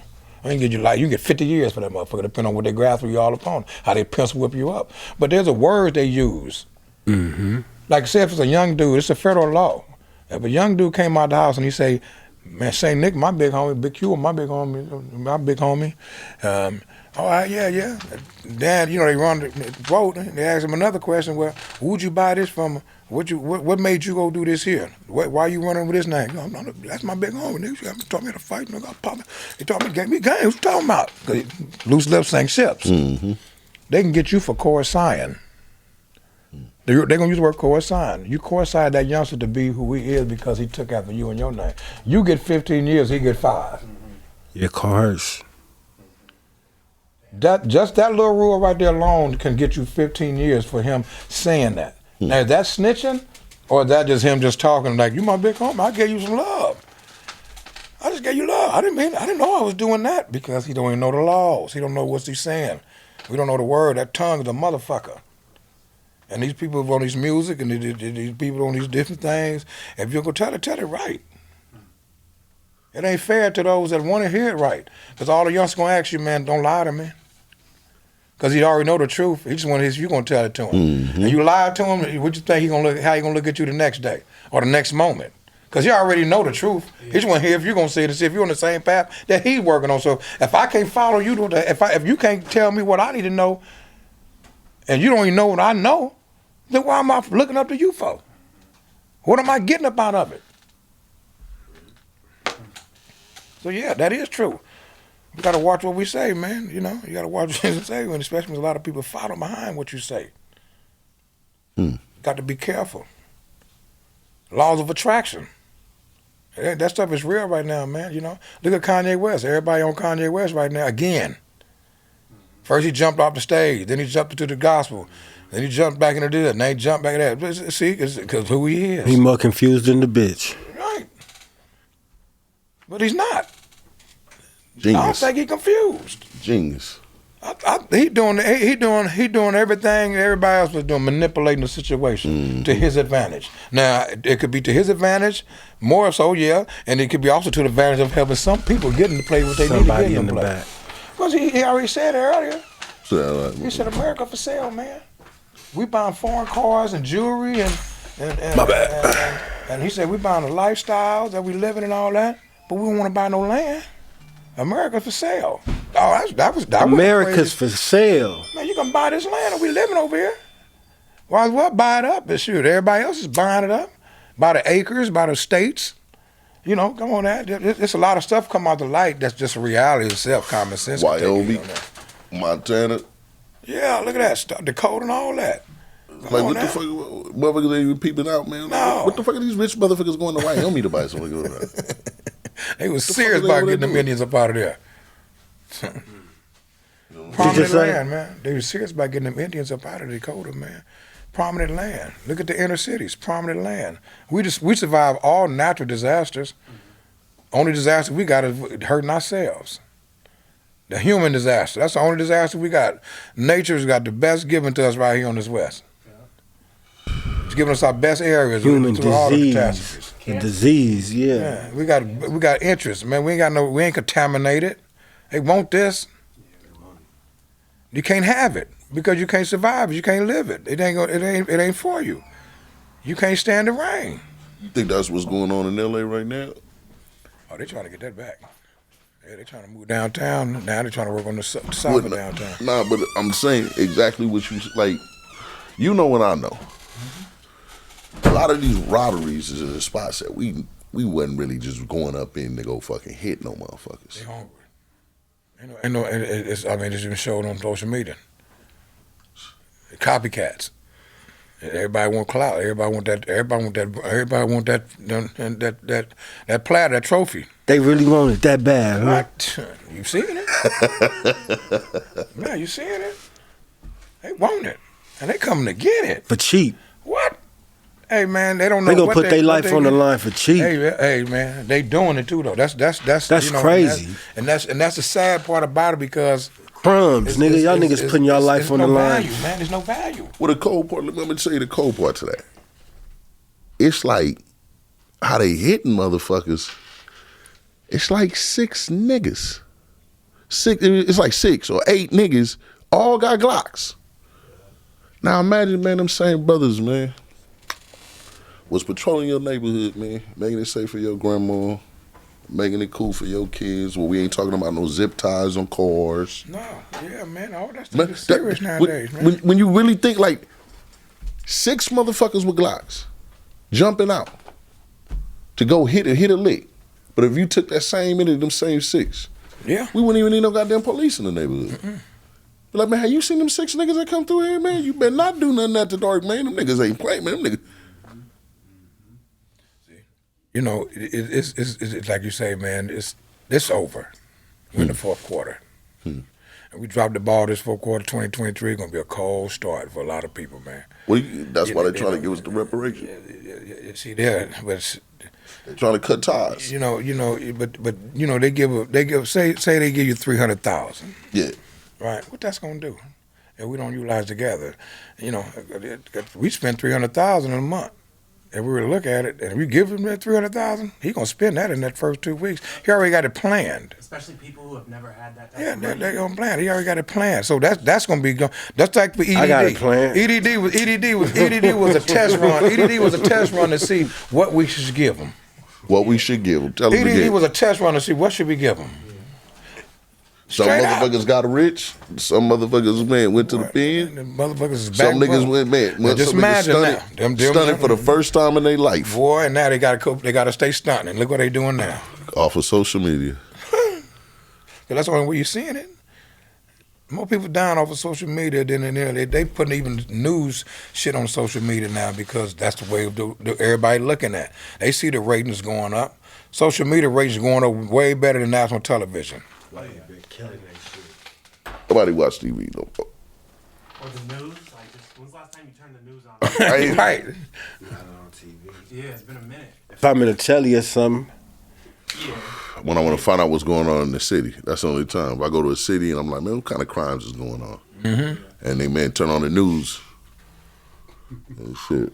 Just like you got, it's stuff going on that's on social media. That's not on the news and on YouTube. It's not on the news. You'll find shit out quicker on social media. Oh, you can go. I can go see something happen in LA right now. All I gotta do is go to my boy Million Hits. Huh. Million Hits. He got every day. it's all propaganda though. Whether it's TV, social all media, propaganda. it's all propaganda. It's all for a purpose, man. It's all a motive. Ain't nobody doing this because that's what they feel. Yeah. You don't wake up in the morning and feel like you ready to go hurt somebody. Not unless somebody triggered that feeling to you. Or anger that, or you just woke up on the bad side of the bed. You're like, man, I'm mad. I'm broken, motherfucker. Well, man. you know what? You want to know the crazy part to it? And this is gonna sound crazy. When did niggas become watch experts that they can be riding in a car, see you follow, jump out and hit you while you're sitting in fucking Beverly Hills and you got this motherfucker 1.8 rich you? When did and I say that to say I really look at this shit as an insurance scam on how they're coming, because it's like two niggas can't even hang on the street in fucking To LA. answer that question, you would have to follow the money. You would have to look at these insurance people that's insuring these watches and see how they numbers been looking. But that's what you know they're what I mean? not talking about. They're still selling them out the fucking roof. You can't get an AP. You got to get on a list to go get a Rolex. Rolex went exclusive. All these people tell you, if you haven't been working with somebody that sells you, you're not going to be able to get them. You're always going to be able to get them third party. You're never going to be able to get them from them. And shit, because at the end of it all they do is put an insurance policy on it. They can put it on your house note and everything. I went in here, but how in the fuck? Like I be sitting back thinking, like what's the fucking odds of that? I go to Beverly Hills, man. I can go to Beverly Hills right now, man. As soon as I hop out. Back in '82, man, we would go to Neiman Marcus. That's far as we would go on Worship Boulevard. Neiman Marcus to come to Beverly Hills. That was it. There wasn't no going nowhere. Niggas was going to Neiman Marcus. And you probably go to the mall, Farouz, and Fox Hill Mall to open up Farouz. Yeah. That shit was there in '82. '82 with Farouz. That was the first time I got my first Coogee sweater. First time from Farouz. Farouz been there since a long time. Little short Farouz. '82. '82, bro. He was there. Shaw, boy. I went and got dressed in Farouz in '82. Say that again. I'm trying to tell you, I used to go in there and get Sergio Tanichi sweatsuit. The same Tanichi they got right now, they make it out. That's the same thing I wore in '82. Damn. I got an old picture right now I posted on my Instagram with me and White and we had our starter jackets on and Johnny sitting there with the jewel. And this is that '82 picture. Huh. That was 82 bitches. Our jeans wasn't sagging. You know, the tightest jeans a nigga wore back then when we used to play, I see niggas wore with the Jordache jeans. I'm about to say, them Jordache, man. Them Jordache, them Lees. They wasn't Bugle Boys? Lees, the Wranglers. You want to be regular plain as Wranglers or something? Yeah, Wranglers. you got to throw you off on the 501s. I had The Wranglers. 501s I always say, oh man, here you go. You know, you got to, when you try to go to the level of trying to be with them players when you dressing sharp now. You know, Jordache.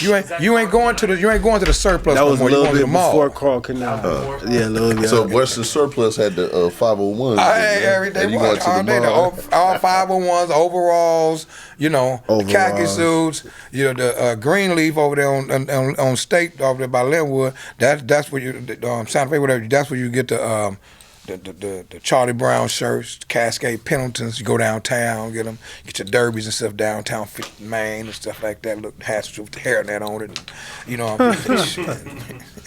Hush puppies and stuff, real polo t-shirts. Hey man, y'all real better polo go t-shirts. like, comment, and subscribe, man.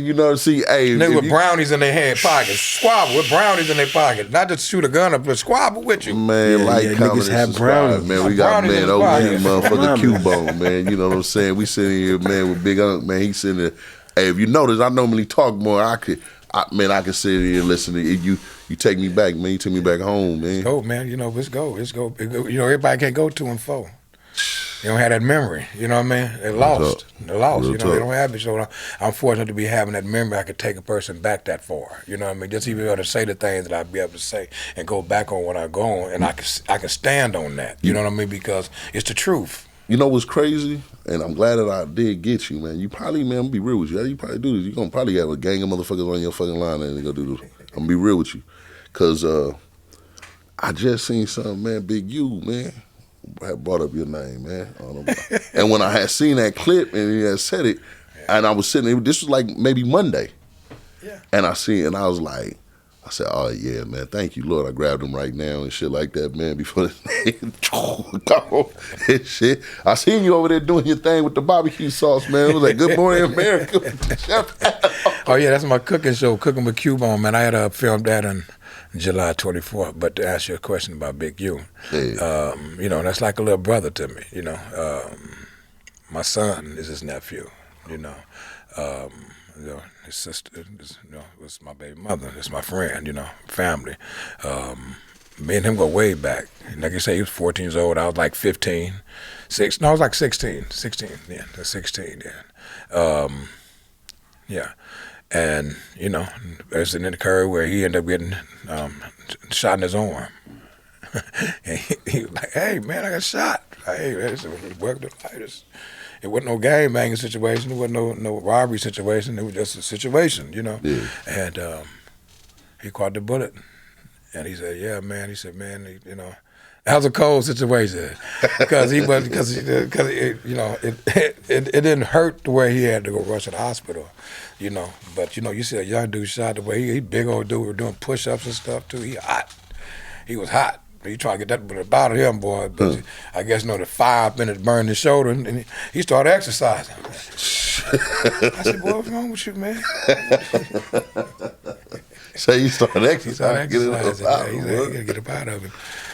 But we go way back, man. We go way back, man. Even when he came home from prison, and he started doing the benefit options and getting the stuff involved into the gang of the because I was already in doing it. Yeah. Me and Sleep Rock and Keita Rock and all those. We was already doing it. We was every day in it.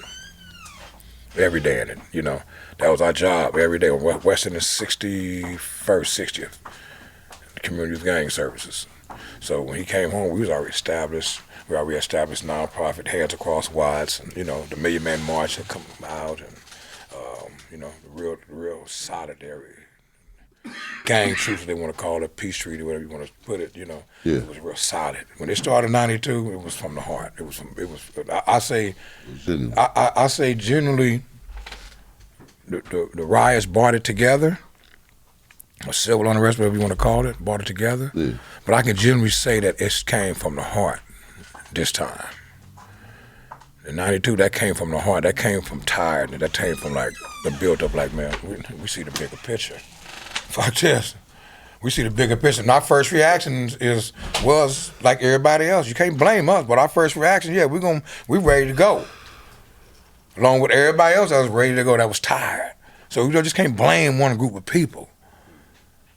And then when it's all over and done, of course, God, I say, place peace in our heart. Whoever you believe in, put peace in your heart to see the bigger picture. And then let's go get you people out these streets. Put it on us to go get our people out these streets because they doing something we know they supposed to do. I see Reverend such and such, Auntie such and such, and people just doing what they do. Wait a minute, hold on, wait a minute. We ain't got no gas in the car now. We done fucked that, hold on. You know what I mean? That's what we fucking all shit up. You know what I mean? So niggas was fucking all shit up. Fucking all shit up. What the fuck we gonna do? What the fuck, nigga? Everything. It's shit that will never come back in South Central. If you ride through South Central, you'll see shit that still demolished from this day. So it's gone. So it's like, what the fuck? Like, so that was the purpose of that as well, and we got together for real like that. Now everybody been had their little wars, and some been over here squashing the beasts going on, you know. But when it happened all at one and went to Watts, and we had the Pueblos over there, and we did South Park, did a little thing, and then we started nonprofits. So a few of us that did and ran with it for all these years. That was that purpose. See, I'm still on that 92 purpose. I ain't gonna change from that. Yeah. That's gonna keep me forever to where I am, and I'm gonna grow off of that because I know now I'd be a fool to go backwards. Yeah. I can't do that. That me is not me no more. I'm not gonna sit there and say that me is me. The only me of me in that is I'm a man. Still, I'm a grown man. I'm still that same side of dude as you always know. I'm humble. I'm me. I'm wise. I'm smart. I'm gonna get through life. You know, I'm gonna pray for everybody. I'm gonna love on everybody. You know what I mean? I'm showing love and reality. You know what I mean? I'm not trying to be nobody bigger than what I'm supposed to be. And as long as God keep putting me on this earth to speak what I can speak and say what I say, that's all I can do for you. Give you some education, some knowledge, some wisdom, maybe a little more clout. seasoning on the line. Shit, man, if that's what you're chasing for, you know what I See, mean? man, but You know, chase it the right way, man. You ain't nothing wrong with no cloud in the sky. Smoking weed, the cloud, Say, man, because you know that word back in the days was a righteous word to say. Yeah. You know that nigga got clout. It was a big fish. Yeah. You got it. Now it's this word you rarely want to say along with other words you really can't say because the way they twist it around. You know, just like any word you really want to say, but you can't say it because it's been twisted around the wrong way and it's perceived as the wrong way. And if you say it wrong, you're gonna get chastised. You better not say it unless you're willing to suffer the consequences. But then in your heart, you want to say it because that's just in you to do. That's what I'm gonna say though, man. That's it. Is what defines a man? Right. Yeah. That's always the key. What defines a man? What's your price? Yeah. No, I'm Price. McGlover. What's your price? Man, probably be like my family or something. You know what I mean? Other than that, I ain't really got no price. Yeah. You sound real sure. You know what I'm saying? I ain't really tripping. Yeah. Shit, I would like to hear the offers though. You know what I'm saying? I'll keep it real. Let me get some offers. 100 million, nigga. That's tough. 100 million. We just watched. What you want? Like you know, we gonna speak it into existence. We just watched some 2 podcasts. They ain't gonna hear nothing. A nigga that just came home. Hey, look, they ain't gonna hear nothing but some bad credit. Shit, they got 100 million. They got 100 So we gonna start off at 100 million. Man, hey, you know that's prosperity. That's your abundance. You know what I mean? You're supposed to live here, and there's nothing wrong with you wanting that. I want that too. I want to be a trillionaire. You know what I mean? I want to see what it feel like to be a trillionaire. If that what you're gonna give me then for me to do what I do? The biggest guy. It's there. Shoot your shot. It's there. It's there. You know, but I don't mean I want to go way over to Morocco or nowhere. I take that trillion and sit right here in America. I don't even want the passport. You can keep that. I take that passport. Fuck that passport. I don't give a fuck about that. I still got places over here I want to explore. And you know, man, I get a horse and ride from here to New York. Fuck it. They did it back in the days. They showed you. Look like it's gonna come back too. Fucking right, you could do it. All you gotta do when that motherfucker get tired, jump on another. Shit, they got them all over. They got them stretched everywhere you go from here. You could get on a horse right now. I bet you could cross that thing. You know they doing it. Don't think they're not. Some people doing it because that's where they living. Man, they ride them horses, man. Okay, they use everything has been utilized in some type of way. That seemed pretty interesting. You just fucked me up with that one, low key. Come on, Every state get a new horse. Each border you cross. Nah, man, motherfucker, just do it. You got the bread. They're going. Just have it. People, it's like no different than a cannonball run. You know, there's motherfuckers who like to jump in the car and try to drive from New York to L.A. in 30 hours. Yeah. That shit is called the cannonball like run. A motherfucker. Yeah. Yeah, so that's what I'm saying. So anything is edible, you know what I mean, is edible for a person to see and do, because it's really true. It's the truth. You know, a dude was telling me this morning, my partner, man, he was telling this morning when I was going to the airport, and my son, and he was like, man, you know, you seen this movie called Yellowstone? I said, no, what is that? He said, I heard of it, but you know, it's a cowboy movie, man, some cold gangster shit, man.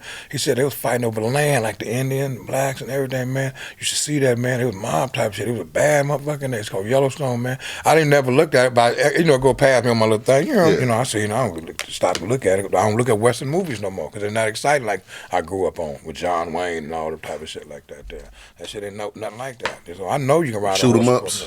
Yeah, the real ones. You know, the real ones. You know, for real, man. You know you sitting with an old Clint dick, man. They Eastwood. get to talk about them shooting. Hey, Clint Eastwood, that motherfucker say, hey, you know when Clint Eastwood come in the building, nigga. Nigga coming to kick Clint ass. Eastwood movie. Hey, he gonna come out that motherfucker ready to knock some ass. What you say? He finna say 1 or 2 words. He was a cold preacher, man. He was cold. Yeah, so you know, you don't see them no more like that nowadays. You know.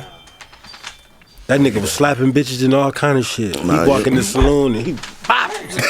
He wasn't taking no shit. What about the rifleman? Remember the rifleman? Boy, he come to the rifleman with that Winchester. They was going hard in the paint. You know, so he had me look at that. I'm gonna check that out, man. Now he said that I'm gonna stop, because I'll be looking at a little different stuff. But it's a trip that certain things that we look at pertains to what we want to live like, or it's pertaining to what we want to educate ourselves with. Like I look at family business. Whoever Carl Weber is, I'm trying to think it's the black dude, the old black man, but he making all these black films on Prime Video, on BT Plus right now. He got one called Black Hamptons. They look at black niggas that live in Hamptons. They got another one called, but it's based on us, like we would want to be living. I think I seen the one of black folk living in Hamptons. Yeah, it's a little series. It's a real series. I heard but it. they I ain't based watched on it, us, though. you know, with the Versace on, like they in the Hamptons. In the Hamptons, they're talking money and everything. Yachts, 4th of July, you know, they're doing everything. Yeah. They're doing.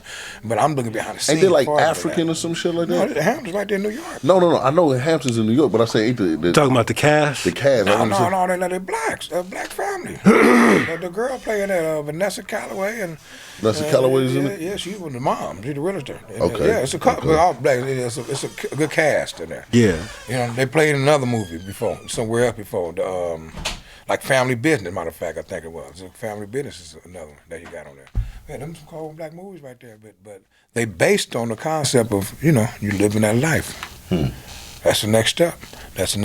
Big rich. Man, but they got their businesses. You know, like I said, if you don't step to it, you can't do it.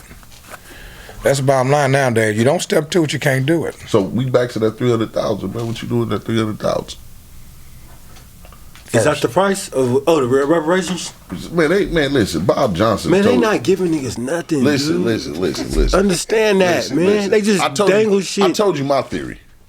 I told you. I said if they gave us, get $1 million. If they gave us 300,000, the dollar would drop to damn near the fucking peso. Well, first, how would Inflation they even write that? How would they even write that in a law? What would the language look like? You know how to look. This is exactly how it looks. Who would be the representatives on our side for that? If you owe child support, you will not get this check. You will not get this check. I swear to God. Or they'll like garnish it, however much Fuck you owe. garnish. No, they're not garnishing. Hell no. They're just not giving it to you. Man, listen. They're not giving you If you apply, I'm gonna keep it real. If you apply for any fucking loan during that motherfucking thing and you had old child support, they're gonna take it. You wasn't getting no money. Nothing. We're not giving you shit. Nothing. Not till it's paid up. Now, if you was paying on it every month, nigger, you would get it. That's how they feel. That's how they feel about I don't want to hear that check because they, you know, that's how they feel about you. Yeah, they will. Yeah, they ain't lying. They won't give you nothing. So you know what I'm saying? We gonna see how that shit go because in a sense, in a way, it's a way for the counties to fucking get rich. Yeah. You didn't get your money because you owe child support, but we feel like you should redirect this money to us. That's crazy, man. That's key. Key behind that city council and how they doing the fucking. Think about it. Yeah, they're not playing. If they doing They that gonna take zoning, if everything that's what from that you. meeting was that they was talking about, man, and they was talking about the niggas and all that bullshit that was in L.A. and it has to do with the zoning. And if you owe fucking money, child support, and you're gonna have to garnish it, and the county of Los Angeles just got that fucking money. So if it's been zoned, and they're zoning out certain spots in certain areas, and other areas is becoming part of like that what they considered what was the Latino area. What county, what city, how's that money gonna falter? You didn't have it, you didn't redline it before, but then you run it, come on. They this is what I'm saying. This why I know they're going to give you the money. They're going to give the money. They're trying to test one with the EDD money. They know, The EDD money. exactly where They you're know going. exactly what's going on. That's how they're going to. How many years? I'm tell you something. What I seen. In the next 20 years, when? Let me know a date. They don't Next 20 you go on that Rob, you dude know page. Hey. That dude page right now. When they gonna give it? When they gonna give it up? And you gonna see McGlover at the march, man, November 5th in D.C. If you go to, you might even see me out there November 5th You look at dude page. in D.C. Hey, dude on Million Hits on YouTube. I mean on YouTube, but he on Instagram. I know him personally. Though Nash, right? L.A. Nash was his name back in the day, but he's a good brother. He got all that shit on this page. 300,000 win. Yeah. Now, and he also covering every LA shooting that's happening in LA right now today. Like you go on his page right now, if there was some shootings in LA, he's right there. A million hits. A million hits. He's right there, man. He right there on the scene. The brother, man, he got out with that camera, they can't stand him. But he gonna let it be known. Like he done got there from scenes before the ambulance got there. They done pulled out and be right there in the corner. Oh, it just happened. He putting up right there because he's close. He patrols every day. Yeah, he on that scanner. Yeah, he on that scanner, man. He got the helmet on, and he giving all the knowledge. He's putting up to the spots to where you ain't gonna hear about it. They gonna take it from his page and then they cast it and zoom on the news. That's where they getting it from. Because he's there. He's there, right there in South Central. He'll be right there. He'll make it all South Central. And he's on the east to the west, he'd be there. It's just like, man, he's right there. Like it's like, you know what tension is, because you're a street nigga, so he know who at war. So all you gotta do is just sit somewhere close, something edible to happen. You would think that like a news network would try to get him on payroll. They probably do. You know, you smart shit. You know, a lot of these dudes. But if he's marketing himself and branding himself as doing it, yeah, that's true. he probably He really a nuisance. They call Skinners. They call Skinners or something like that. When they're Skinners, something like that. When they're independent stringers. Yeah. That's content. They can take it off his page because it's public content. once he posts. So once he posts, it's public content. Or you can go. Back in the day, they used to go sell it to the fucking news station. Yeah, but they can say, man, I give you a contract. They give you a contract, and you just turn in certain content, you post certain content. You know. Shit, fucking crazy, That's man. a crazy hustle. Yeah. Yes, it's photography. It's media. It's media. It's really out there in the field of media. Oh man, you seeing all kind of shit. Yeah, You got a stomach for it. I know a brother, man. You know, it's a lot of good ideas. You know, like his brother. You know, he did a documentary with me. Named Romeo. We got a Crenshaw district in LA. You know, player group, barber, you know, the film and everything. I can say the documentary for me. He did a documentary on himself. You know, he went downtown with the homeless 30 days, 30 nights, and hung with them downtown. I seen that, man. I didn't see the movie, but I seen the. Yeah, he hung with them downtown right there. I went down there just I can do it though, but you know, it's cold down there, man. There's some people that you know back in the day that's smart with the pimp equipment, blood, and players, down there deep, mentally gone though. They don't know that they're gone. Well, you know the cold part to that though. Who's to say? In a sense, man, who's to say they out of the matrix? They out there, that's what I'm saying. They gone away from this here, right? Because if it was flipped, we might be the ones that's really gone, and maybe they so fucking free that we like, damn, they crazy, but in reality, they like. I always say that, though, you know, because you got to realize if a person ever had an influence of anything on the life, drugs, weed, or whatever, you know, some people get delusionated and really see what they see. You know, people that talking to themselves, I say that man ain't crazy, because whoever he talking to, you cannot tell him he's not. There's no way you can go to her and what they doing on.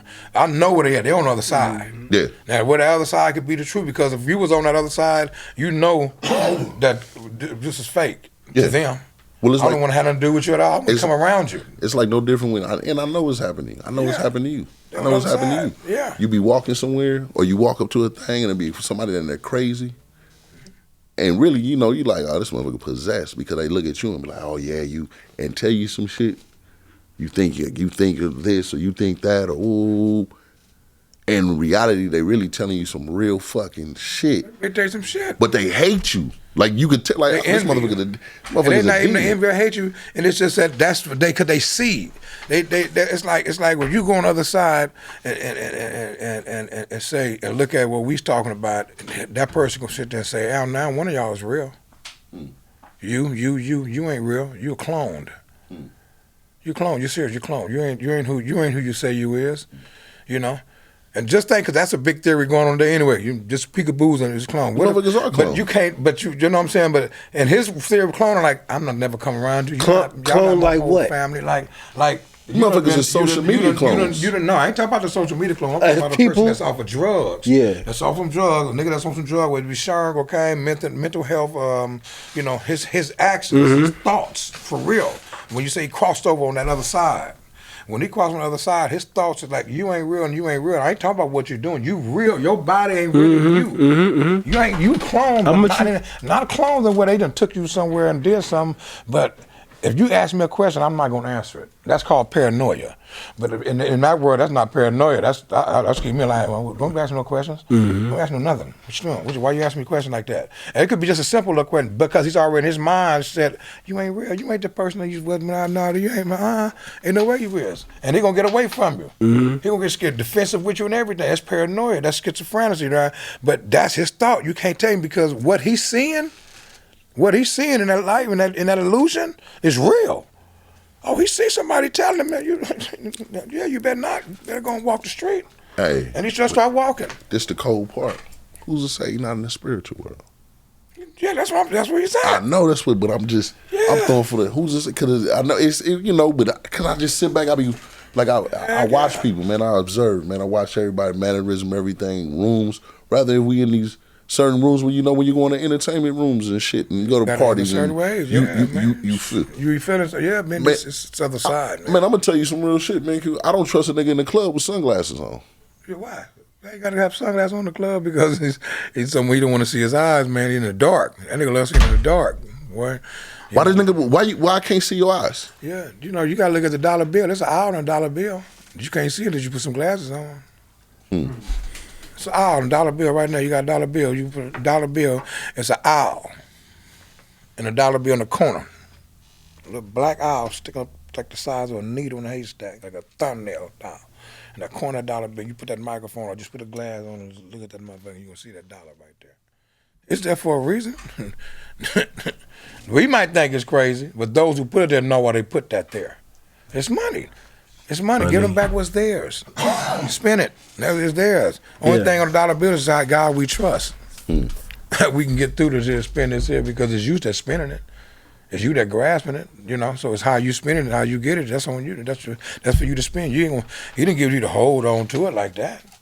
You can save it for later days or something, of course. But just say, well, I'm gonna get some money and never spend it forever, ever, and then you die. You crazy? Fuck that shit. You supposed to be spending that shit like a motherfucker. Let them think about it when you going with it, what you left. I wonder what grandpa did left us. Nothing. That. Man, fuck y'all. You get it how you live, man, and go and spend that shit, enjoy it, because when it's gone, it's gone. And y'all didn't learn from it? I ain't no fuck. Oh, man, no. I'm taking that 300, I'm gone. Gone. Right. I'm going to enjoy it. Hey, I'm gonna flip it, but I'm enjoy it. You going to, because it's not. I mean, okay, you gonna go buy a house. You can buy a house. Boom. That nigga said good Everybody gonna buy a times. house. Everybody gonna buy a house. Everybody's going to whoop. You know, so damn, you gonna be like, damn, what the fuck, now? So They might give it to you after this recession hit. No, that's why they build all these apartments, skyscraper apartments, because everybody they don't want that overhead no more on big yards. Few people that do, but they gonna throw you all up in them apartments. That's why they build them so many of them. Boom, throw you all in deep. Throw it up in there. No. Living like me in Japan. No. Have a nigga over there, boy. Yeah. Space upon space, man. 135 feet, man. We 35 need, feet. Man, we need $1,800. We need $2,300. Yeah. Man, you got still a lot of energy, man. You moving around, man.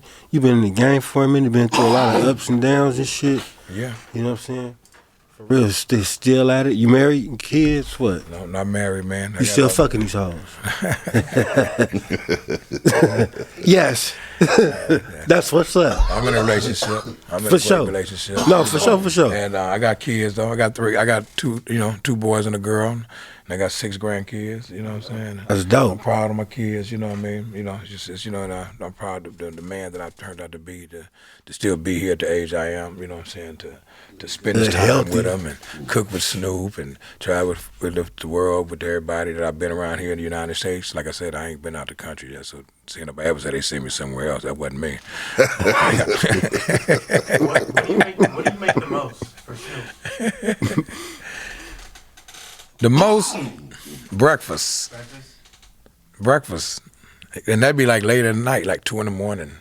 After the show, after the show, not before the show. Before the show, it's always the snack or something like say shrimp, French fries, back then, hamburger helper.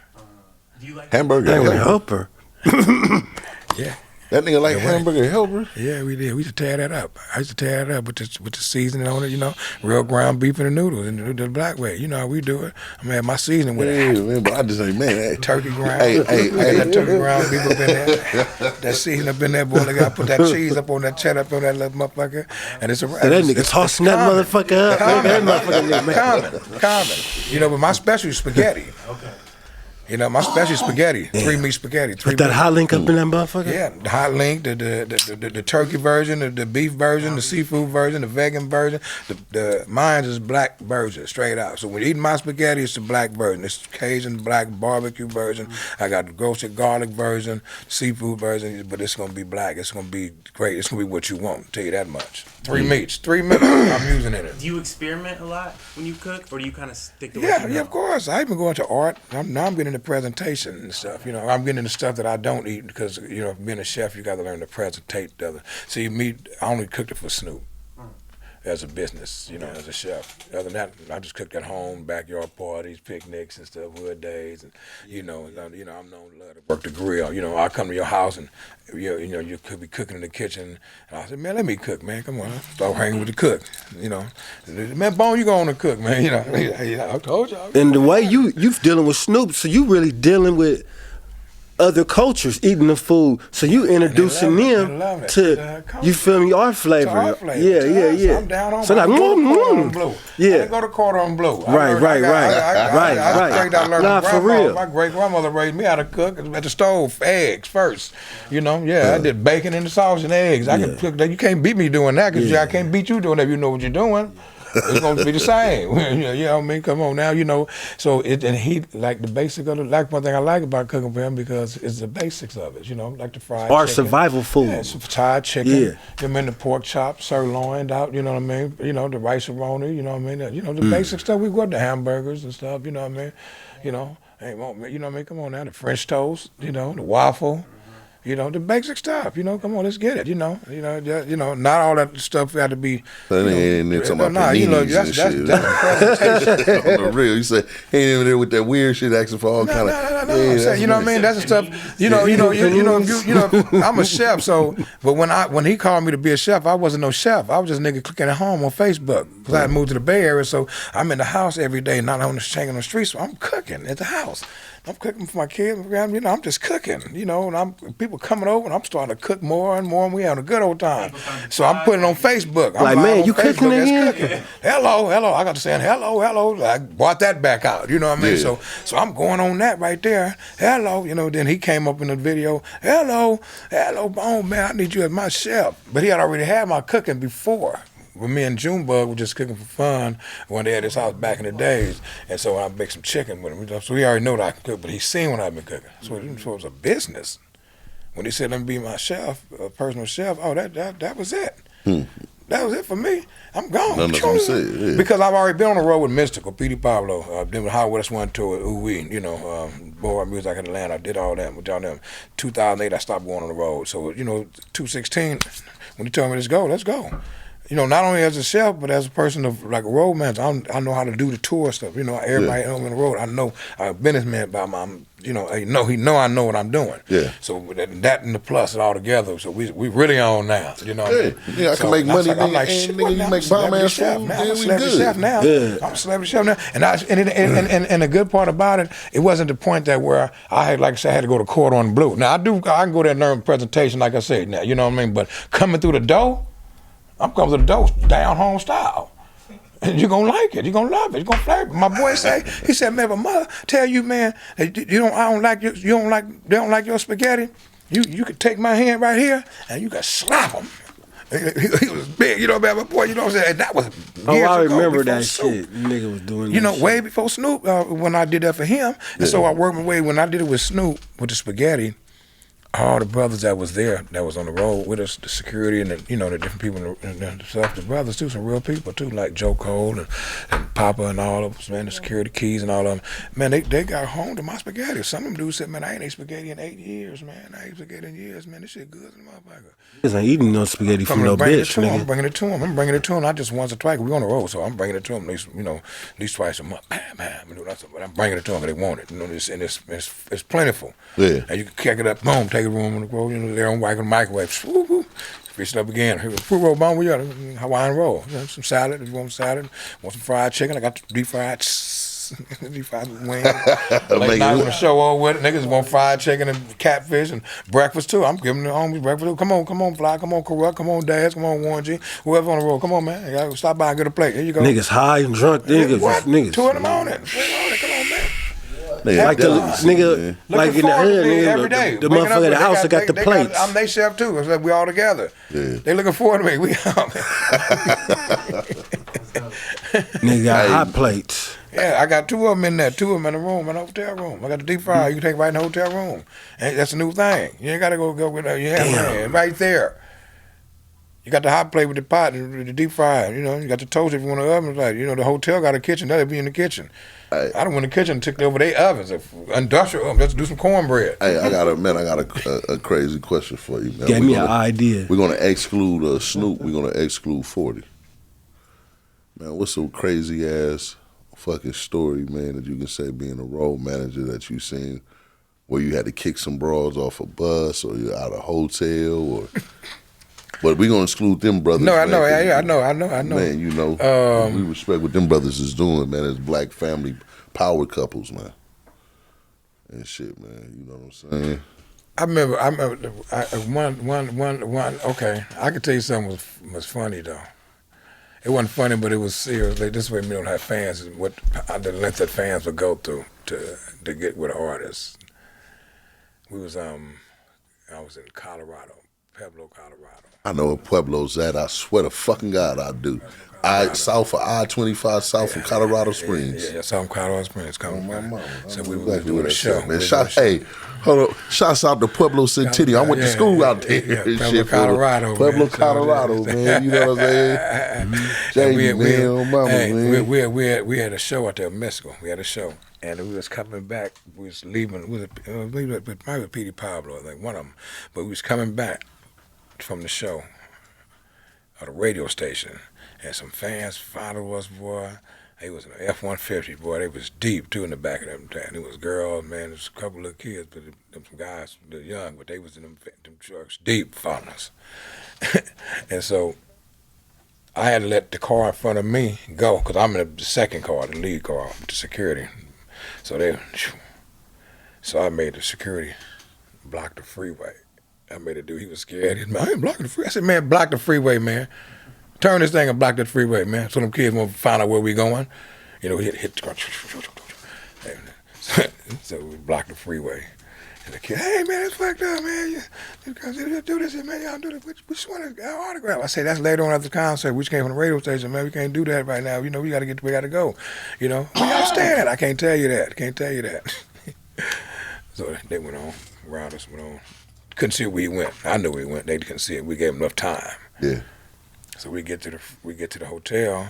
In the hotel, we down there for about 15, 20 minutes in the hotel. Man, here come that F-150 truck. I said to myself, how the hell did they find us? Right. Ain't no phone like this nowadays. You know, it was like a chirp phone was out. You know, next table. That's next to that's the next best thing to tell him. That's why they named that.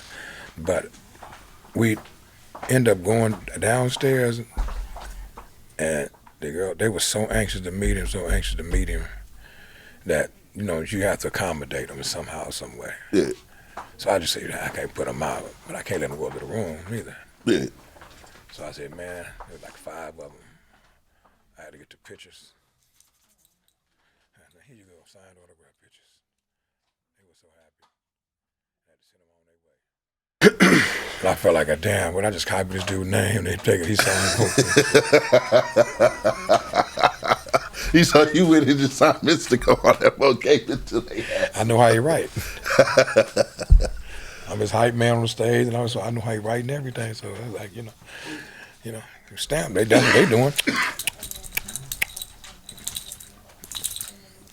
Okay, shit. That's all you want to say? Yeah. The picture worth more than anything else. You can sell a picture for $5. I said to make my own little money, sell a picture for $5. That's merch. That's how you make your money too, though. That's a hustle you can make if you're smart. I'm selling photos. You want to take a picture with Mystical? $5 for this picture. You gonna sign it? Well, you ain't got enough. First thing a person walk in, they say, "You got something I can write on? Can you write on my hand?" That's gonna wash off. Buy this picture $5. That's gonna stay with you. That's what the road manager. That's one of them. You ever cook out the room? Like out of what was your mechanism to cooking out the room when you selling these places, these people? You got to keep them coming. You know what I mean? You got to keep them coming. Yeah. Okay, that's what I'm saying. I had 2 electronic, hot plates, the new ones. They're digital, so they heat up and they come out. They don't smoke. They're not flame. The rings. The digital ones. There's 2 of them, about this big. Like the 2 pots sit on them. Pot, skillet, whatever you want. And you got a deep fryer. Plug up. It's nice because you got 2 baskets, and but it's big and it's plugged, but the steam don't come out, fire don't come out. You don't. It's like smokeless. Yeah. On the come up, because the industrial way it is, where it's the burners, it's not no cheap little thing. But you can get something like little small ones. It's just some grease pop up. That's how fires start. People don't pay attention, but. As far as cooking with a hotel, I get mad and get frustrated. I know you in there cooking. They wouldn't even know it sometimes. I be in there cooking pork chops, fried chicken. Getting rich in that motherfucker. Let me tell you something. At Lowe's, one time I was in Colorado again, Denver, Colorado, with the Lowe's. We out in the parking lot, and we barbecuing. This 2005. We artists, we Bogart Music. It was 2005. It was on How to West 1 tour. And on the road manager there. So I'm out there barbecuing, just on the street, like a spanky barbecue pit. We're gonna barbecue. So we barbecue in the parking lot. Man, the hotel dude said, "Hey man, could y'all kind of give up on the barbecue, man? 'Cause ain't nobody coming in and buying nothing in the restaurant." But us, we 3 buses deep. They ain't thinking about going over there. What you got there, man? We barbecuing. What you mean? Come on, y'all, everybody eating. Ain't got something around with that. Fuck that. They would stay show stopping like a motherfucker, nigga. And I wasn't even no chef then. I wasn't even no chef. I was just barbecuing it just like for the fun of it. I wouldn't even have no place then. Yeah. But I know it struck that hotel thing. And if I would have smart, I would have sold some place then. Yeah. That's just when that rosé weed, that drink was out. What's that called? The one with the vine up on it?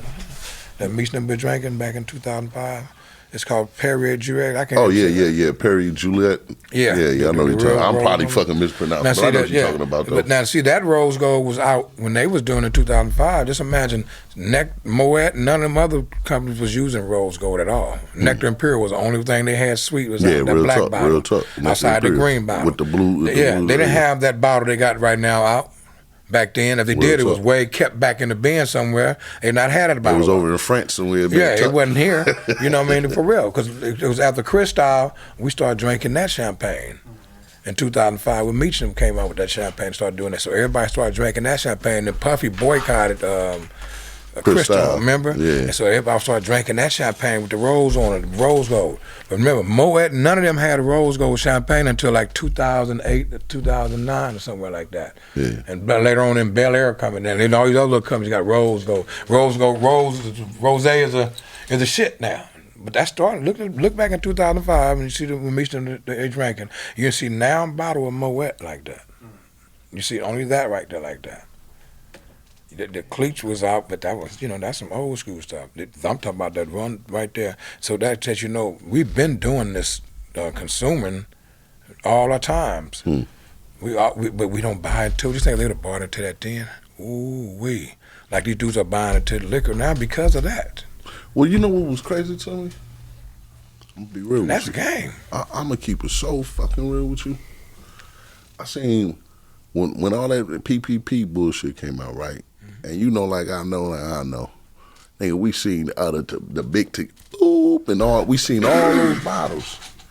Didn't see these bitch ass niggas buying none of them motherfucking E40 shit. No, they don't. Because we don't patronize. That shit fucked my head up. We don't patronize. We don't patronize because of the mentality. We don't support each other. I don't drink tequila. Martin Luther King said that back in the days. I don't drink Casamigos and all that shit. Yeah. You want to know why? George Clooney. This bitch ass nigga jumped in the motherfucking liquor game and you bitch ass niggas came and bought this shit? Yeah. And then you got brothers around here that's like really trying to put it together. Yeah. Because they don't drink it because they like it. They don't drink it because the hoes like it. But, so you gotta talk to. They following the bitches for real. Hey. They only drinking it because the bitches like it. That's it. They don't drink because they like it. They don't know nothing about no fucking tequila. All these tequila experts. Mentality and shit like that is what got motherfucking Adam kicked out of fucking the Garden of Eden. I'm just saying though. That's always mentality. See, like you said, everything seems to be the opposite of the track. Like you said, everything that should not be happening is happening. Everything that you want to happen is not happening. That's like in the Bible. It says, the things that I want to do, that I do not. The things that I don't want to do, that I do. So through the flesh I serve the Lord sin. Through the spirit I serve the Lord God. There's a war that's going on within me. Damn Cornell sold under sin. And that's in Romans right there. It's right there. And I take that when I'm in the streets. That right there, that verse kept me solid in the streets. That verse is for the streets to me. That you want to know the streets, that feeling of involved in blame and perception of this, looking at it, we animals to them.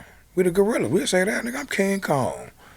They had put down there in Washington that said, had them say that on their training day. I'm King Kong. It's even worse now. We demons now. Yeah. It's even worse. We went from animals to savages. To demons. So, so it's always been an animal instinct in us to believe that. So we know ain't nobody going to fuck with them gorillas neither. So ain't nobody going to fuck with us. Shit. These people that already came and fucked us. And now we bamboozled our own self now. We don't believe in our own self. We don't believe in the come out. You know what I mean? We don't believe in that we can do stuff together. We ain't got to believe that we can do something together. We just ain't doing it together. We believe, know, and can do it together. Fuck that woulda, shoulda, coulda. That's what niggas say in jail, woulda, shoulda, coulda. Nigga in jail don't know woulda, coulda, shoulda, man. Out here, you ain't on no woulda, shoulda, coulda. You don't want to go on that woulda, shoulda, coulda. It's active right now. It's active. Well, you active. Yeah, right now. What it say? If I would have listened to what he said, I could be home right now. I should not be in this motherfucker. Because you sure gonna think about it. You gonna think about everything. Oh, man. Am I lying? You're not lying. You gonna think about it, baby. Like a motherfucker, oh, you boy. gonna think about it. Shit. God damn. Janky motherfucker, what the hell I didn't listen though? God damn it. That shit is like today when go driving and the dude pulled up and we talking about Kanye West and that dude pulled up and rolled the window. Say, hey man, rolled the window down. I ain't know. He's like, I'm thinking he's finna say something out in the car, I fell out or whatever. Hey man. He said, yeah, man, they trying to take everything from us, man. We got around to get our own business. I do social equity, man. We get our businesses going, man, and stuff we do. I'm African, man, and, man, it's time for us to wake up, man, and see what we're doing. And I'm like, damn, how this man know what I was talking about? But it was just laws of attraction. He said, man, I got my numbers, green, such, man. I'm telling you, look me up, man. You'll see what I'm talking about. He was a pickup truck with junk in the back. He was rolling. You own his house. You don't know what's up on that junk. Real talk. You don't know what the fuck. You don't know what's up on that junk, man. But low kids, man, in the world. Where you going to take that to his house he owned? That nigga might have he done rent them all out. I'm going to take it to one of these houses I already own, rent them out. I social equity. I got dispensary over. I'm going to take it to one of my dispensaries. I'm African, man. I know what I'm doing. That's right out what he was saying. He wasn't no crazy. He didn't ask for nothing or nothing. Straight out giving game. It's right here, .com, greensun.com, man, I'm telling you, social equity, man. I'm telling you, man. I'm like, man, this is Africa. The first time African ever really got at me like that. You know, Africans don't talk. Yeah, we don't fuck. fuck. Yeah, mama. But yeah, that law of attraction, man. You know, we got to realize, man, it's a lot we can do and a lot we ain't doing though, man. At the end of the day, man, we got to come together and do what we got to do. We're in the fourth quarter. We dropped the ball now. Fourth quarter. Hey, you gonna see what? Are we in the early fourth quarter or the low fourth quarter? We're in the late fourth quarter. God damn, man. You say Shit. late? Man, it's October, man. It's We ain't November even- now. Yeah. November should already now. be thinking about 2023, honestly. 2023. You say, man? You say, what you say? You in the fourth quarter? Yeah. You said I tell you, we didn't said top late? fourth quarter. He said we're in the top. I said we're in the top of the fourth quarter. I thought you said low. We at it now. Yeah, we just top fourth quarter. This is the beginning right top now. of the game. Ah, nigga, man, what you say, man? Man, third down and, Come on, man, they gave them and two. boys $100 million. Man, they gave them $100 million. What do you think they finna do 2023? You know, they ain't gotta give us $100 million. They give me 10. I'll take one. So basically, what you're think that telling 300. to me and the people and the youth is it be key to diversify your portfolio while you ahead.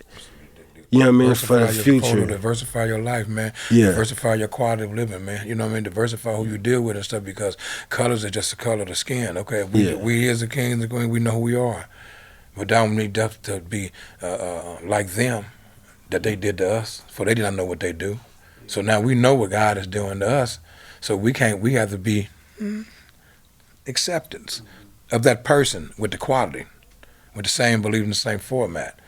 Not because there's a person that's the same color as you, the same gender as you, the same belief and perception as you, that probably ain't right about you, about what y'all own. So, you know, not everybody can go to and fro. Not everybody got the keys to the gates of heaven neither. You know, don't set them. Don't let them free. Set them free. You know. Don't let them free. Set 'em. Set them free. Yeah, man. So what you doing with that 300,000, man? You know what I'm saying? Ah, nigga, fried chicken and Cadillacs, nigga. Fried chicken and Cadillac. Yeah, Nothing man. wrong with that, boy. 30 seconds today. You gonna have a car service going on. In the chicken shack, nigga. Might have a few pigeons. Teach the kids how to raise pigeons or something, nigga. Yeah, that's another good thing too, though, man. And they gonna be fighting pit bulls, man. Fighting chickens, nigga. Hamsters. Shit. Fighting them roosters. It's some money, nigga. I'm just saying. These motherfucking birds cost. Man, I don't know, man. Allegedly, man, I don't know what he talking about, man. I done been through Animal rights Mexico, I gonna know, get you fucked know. They up, gonna man. that peanut people with them peanut people. They gonna come at you hard. Man, they gonna be They gonna on throw your a bucket man. of blood on you and everything. Hey, you gonna be hot. Hey, man. I done wore mink coats, nigga. I'll be hot, boy. I done wore mink coats and worried about it. Man. They don't want me to buy one. I said Man. when I see them do it, I said, man, dang, man, that's a cold thing, man. I just ain't see nothing wrong with it, man, because we eat the animals too, though. I guess we ain't supposed to be doing that neither. But you know, y'all eat the leaves off a tree. So, you know, just ain't no different. Everybody got to eat something. You wear a leather belt. Just don't eat humans. Hey, man, what you gonna do? Somebody come and pour some blood on your coat. I mean, I'm assuming. You gonna assume? Because I know what they're gonna do if I do that. I ain't gonna win that way. I'm assuming I'm gonna win that way. Then I'm gonna get the money. Then I'm gonna come back and slap the dog shit out of him. You ever had a raccoon hat? No, With no. the tail? No, I had to With rob Daniel him. Boone? Oh, you talking about back in the day as a Yeah, kid? yeah. Yeah. Everybody want to be Daniel Boone back in the day. Hey. boy.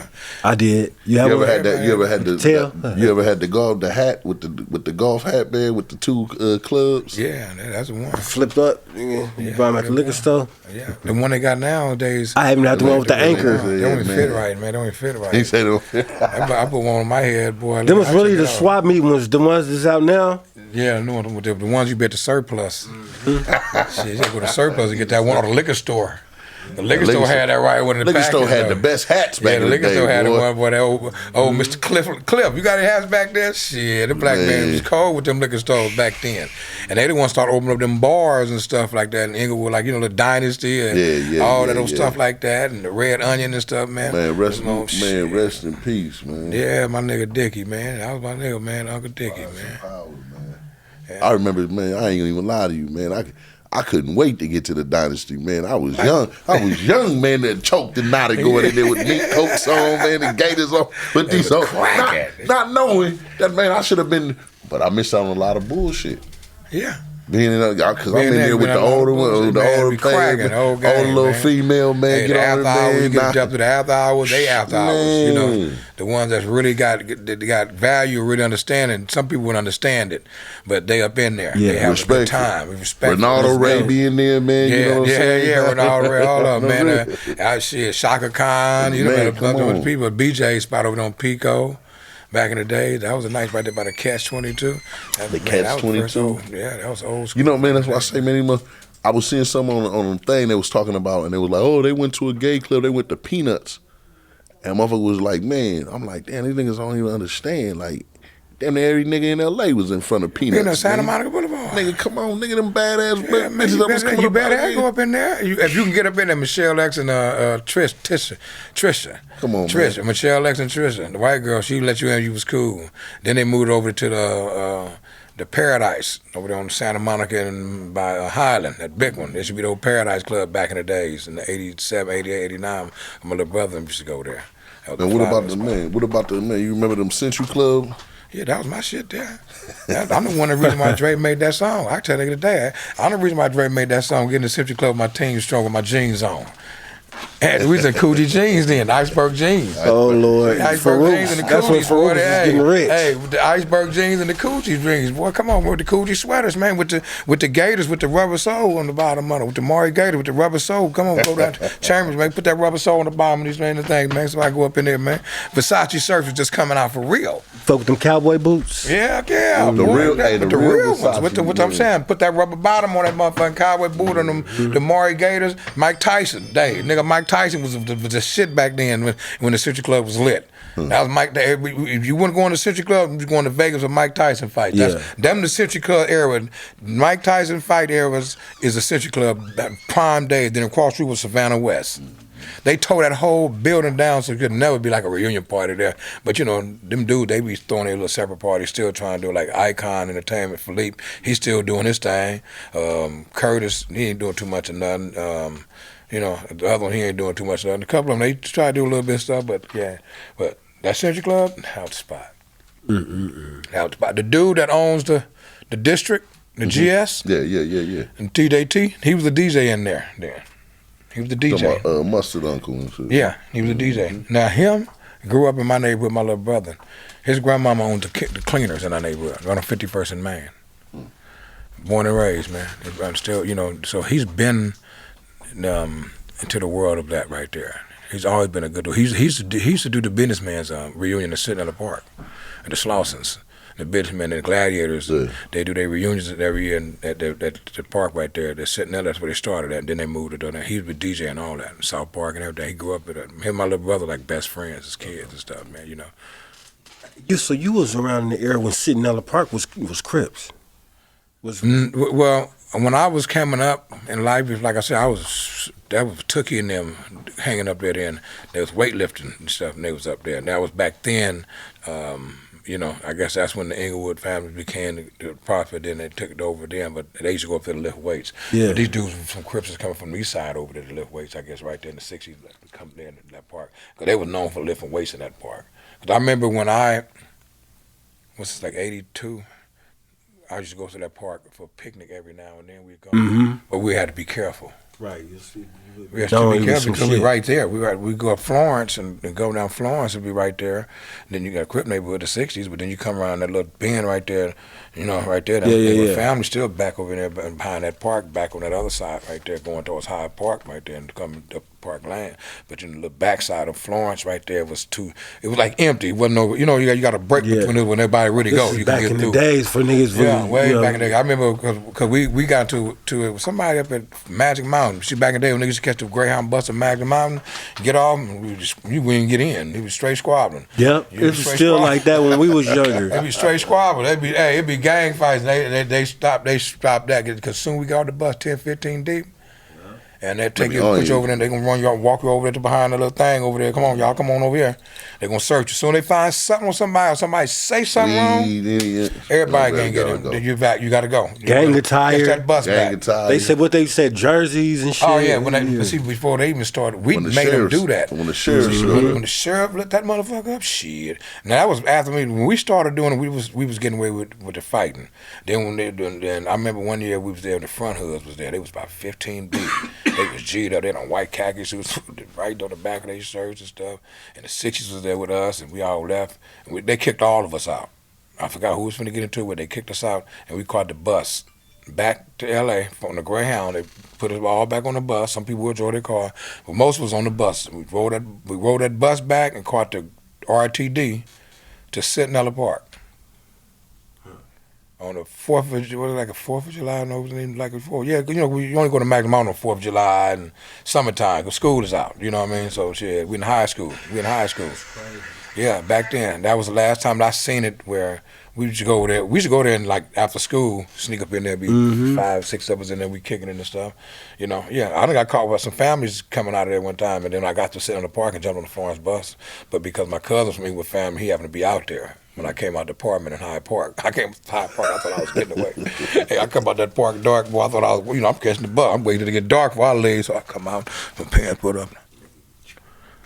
Hey, man, what's going with hey, what you doing over here? Hey, man. Hey, bro, where y'all come from? They was standing out there waiting for. They knew me and my boy was in there, and they wanted him. They really wanted us both, but when they seen it was me, thank God, my cousin was right there, Pumpkin from English Family. He was right there, and he was like, he called my real name, Deshaun, and I said, oh, hey, William. And he said, hey, man, what you doing over here, man? What you doing with this dude? What you doing over here, man? Come on now. Oh, yeah? Like you running with him? Yo, come on now. You know who this dude is dead, man. I said, man, this my boy, man. Come on now. Yeah, I can't let this go down like this, man. Let's go. We ain't bothered about it. Let's go. Come on now. Let us go. And he let us go. They followed us all over to the park, like escorting us out. We walking. We get on the bus. Why one of my homies on the bus. And he's like, what y'all doing over here? Whew, you don't want to know. And we look out the window. He said, oh, let's get off. Let's get back out. No. We're going to keep going. Fuck that shit. Let Harold get across Crenshaw. Shit, jump off this motherfucker in. We going to go. We going. But even then, it was still honor, though. You know what I'm saying? Even though it's your relative. Yeah, it's an honor that, and I always had respect for my family no matter where they're from because, that's your family, man. If your family try to hurt you, then it is what it is. But if your family didn't try to hurt you because of that, then you shouldn't think about trying to hurt them neither. And it is what it is. You know what I mean? It is what it is. You know what I mean? I'm here and you over there, and hopefully me and you don't run into each other. I don't have to run up on your homies with you and not get into it with him and you there. And hopefully you can, when you run up on mines with me, I can control my situation too. Yeah. You know what I mean? Because respect is only given to what it is received. Hey, man, you just said that, man. I went to World on Wheels. And my mama, man, I was wrong color, everything. I run into my relative in there. I'm like, oh, it's good. Like, it's good, right? Man, I'm in there about a good solid hour, everything like that, man. They finally catch wind. They own me. I'm like, man, I'm looking at my cousin like, hey, bro, you ain't gonna tell your homies nothing? Hey, niggas, oh man, that nigga's a Rudy Poo now, man.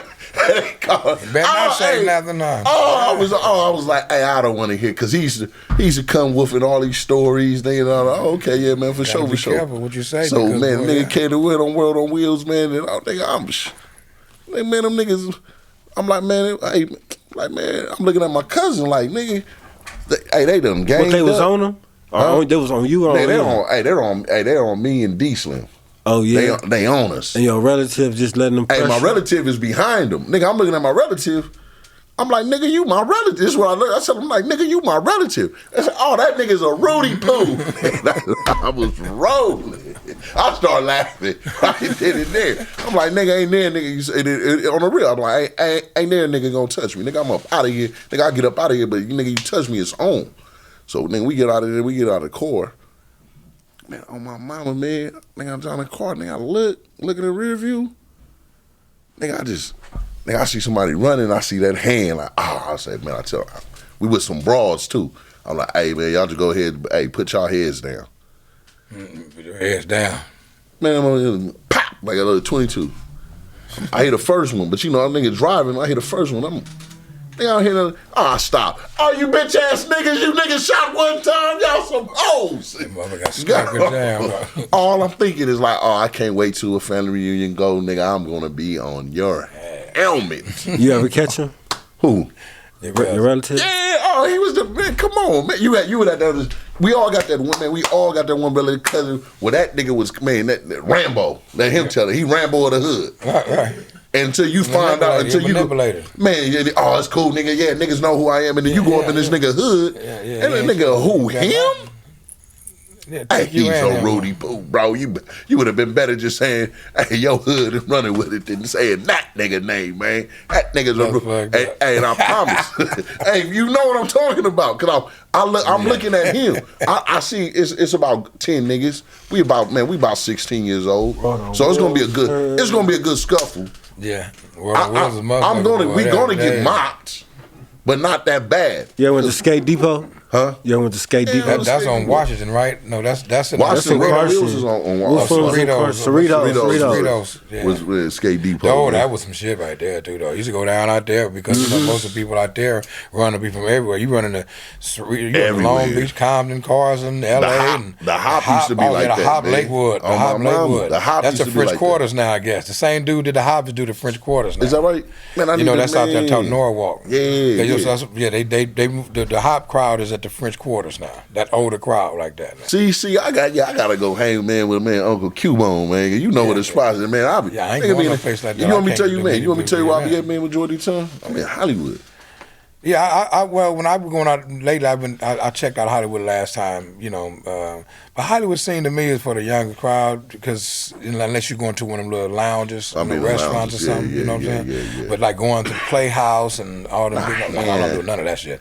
Like I said, the restaurant lounges, like they good to go to, So sometimes, like I used to go back in the days, we always used to go to Sky Bar across from House of Blues, the Comedy Store right there, Cantina, Standard, cracking and said. And they got the London right there behind the Townhouse. Townhouse, that's cracking right now. My homegirls do a party today. Matter of fact, today a day party there at the Townhouse. It's cracking, old school, too cracking. My era. Right now today, they had a party today, matter of fact. Sure did. Birthday party, Townhouse still black owned too, man. Yeah, Townhouse, La Louisiana. You got the little hole in the wall now, but it be cracking though. Right there from Manchester and Aviation. But where the GS was at? Yeah. Right there on Manchester. The building right there. There's another storefront right there. It's a club right there. You enter the side door. It looked like a back door of a whole wall, but it's a smaller club. It's called the Brown Door. Like the green door used to be greenhouse with a little green doors on it. So it's called the Brown Door. Yeah, that motherfucker be cracking. Yeah. The older crowd. Yeah, be in that crowd with the old players or something. Because you only enter from the back way right there. On the front. I ain't even gonna lie, man. My baby mama, nigga, used to love the GS. Oh, yeah, come on, man. That's the Century Club crowd. The GS is the Century Club. You ain't hearing me, man. She used to love. Nigga, that's the Century Club, but good food and everything. I had not a clue about the GS. I'm living out there in Santa Clarita. Not a clue about the GS. I'm thinking it's rags to riches, man. Yeah. You out there in Santa Clarita. Man, just one day, man, say nigga just happened. I said, I'm going right up into this hotel. To the peasants, you think he coming down? Nigga, I went to the hotel, man. On my mama, man. Nigga, heart beating. Hey, you a man, you always know nigga heart beating. It's like, oh, I'm gonna kill this bitch. Oh. Something tell me like, I'm like, man, hey, the hotel dude, like, hey, oh, you looking for woo-wah? Oh, she probably at the GS. Man, I'm telling you, the GS got some good food. GS got your bitch. They got the drink now too. The dude, one of the owners of GS, got a drink I call the Dizzle. Yeah, man, nice cognac mixed with tequila. Fire too. Cognac mixed with tequila? Shot a grape tequila with cognac. So cognac mixed with tequila, man, it's nice too. It's like living on Long Island basically, but it's brown. You got it's the brown, but it's only tequila. It's cognac, but it's nice, smooth and everything. You try it. But they had it first at the bar. you know, glass in it.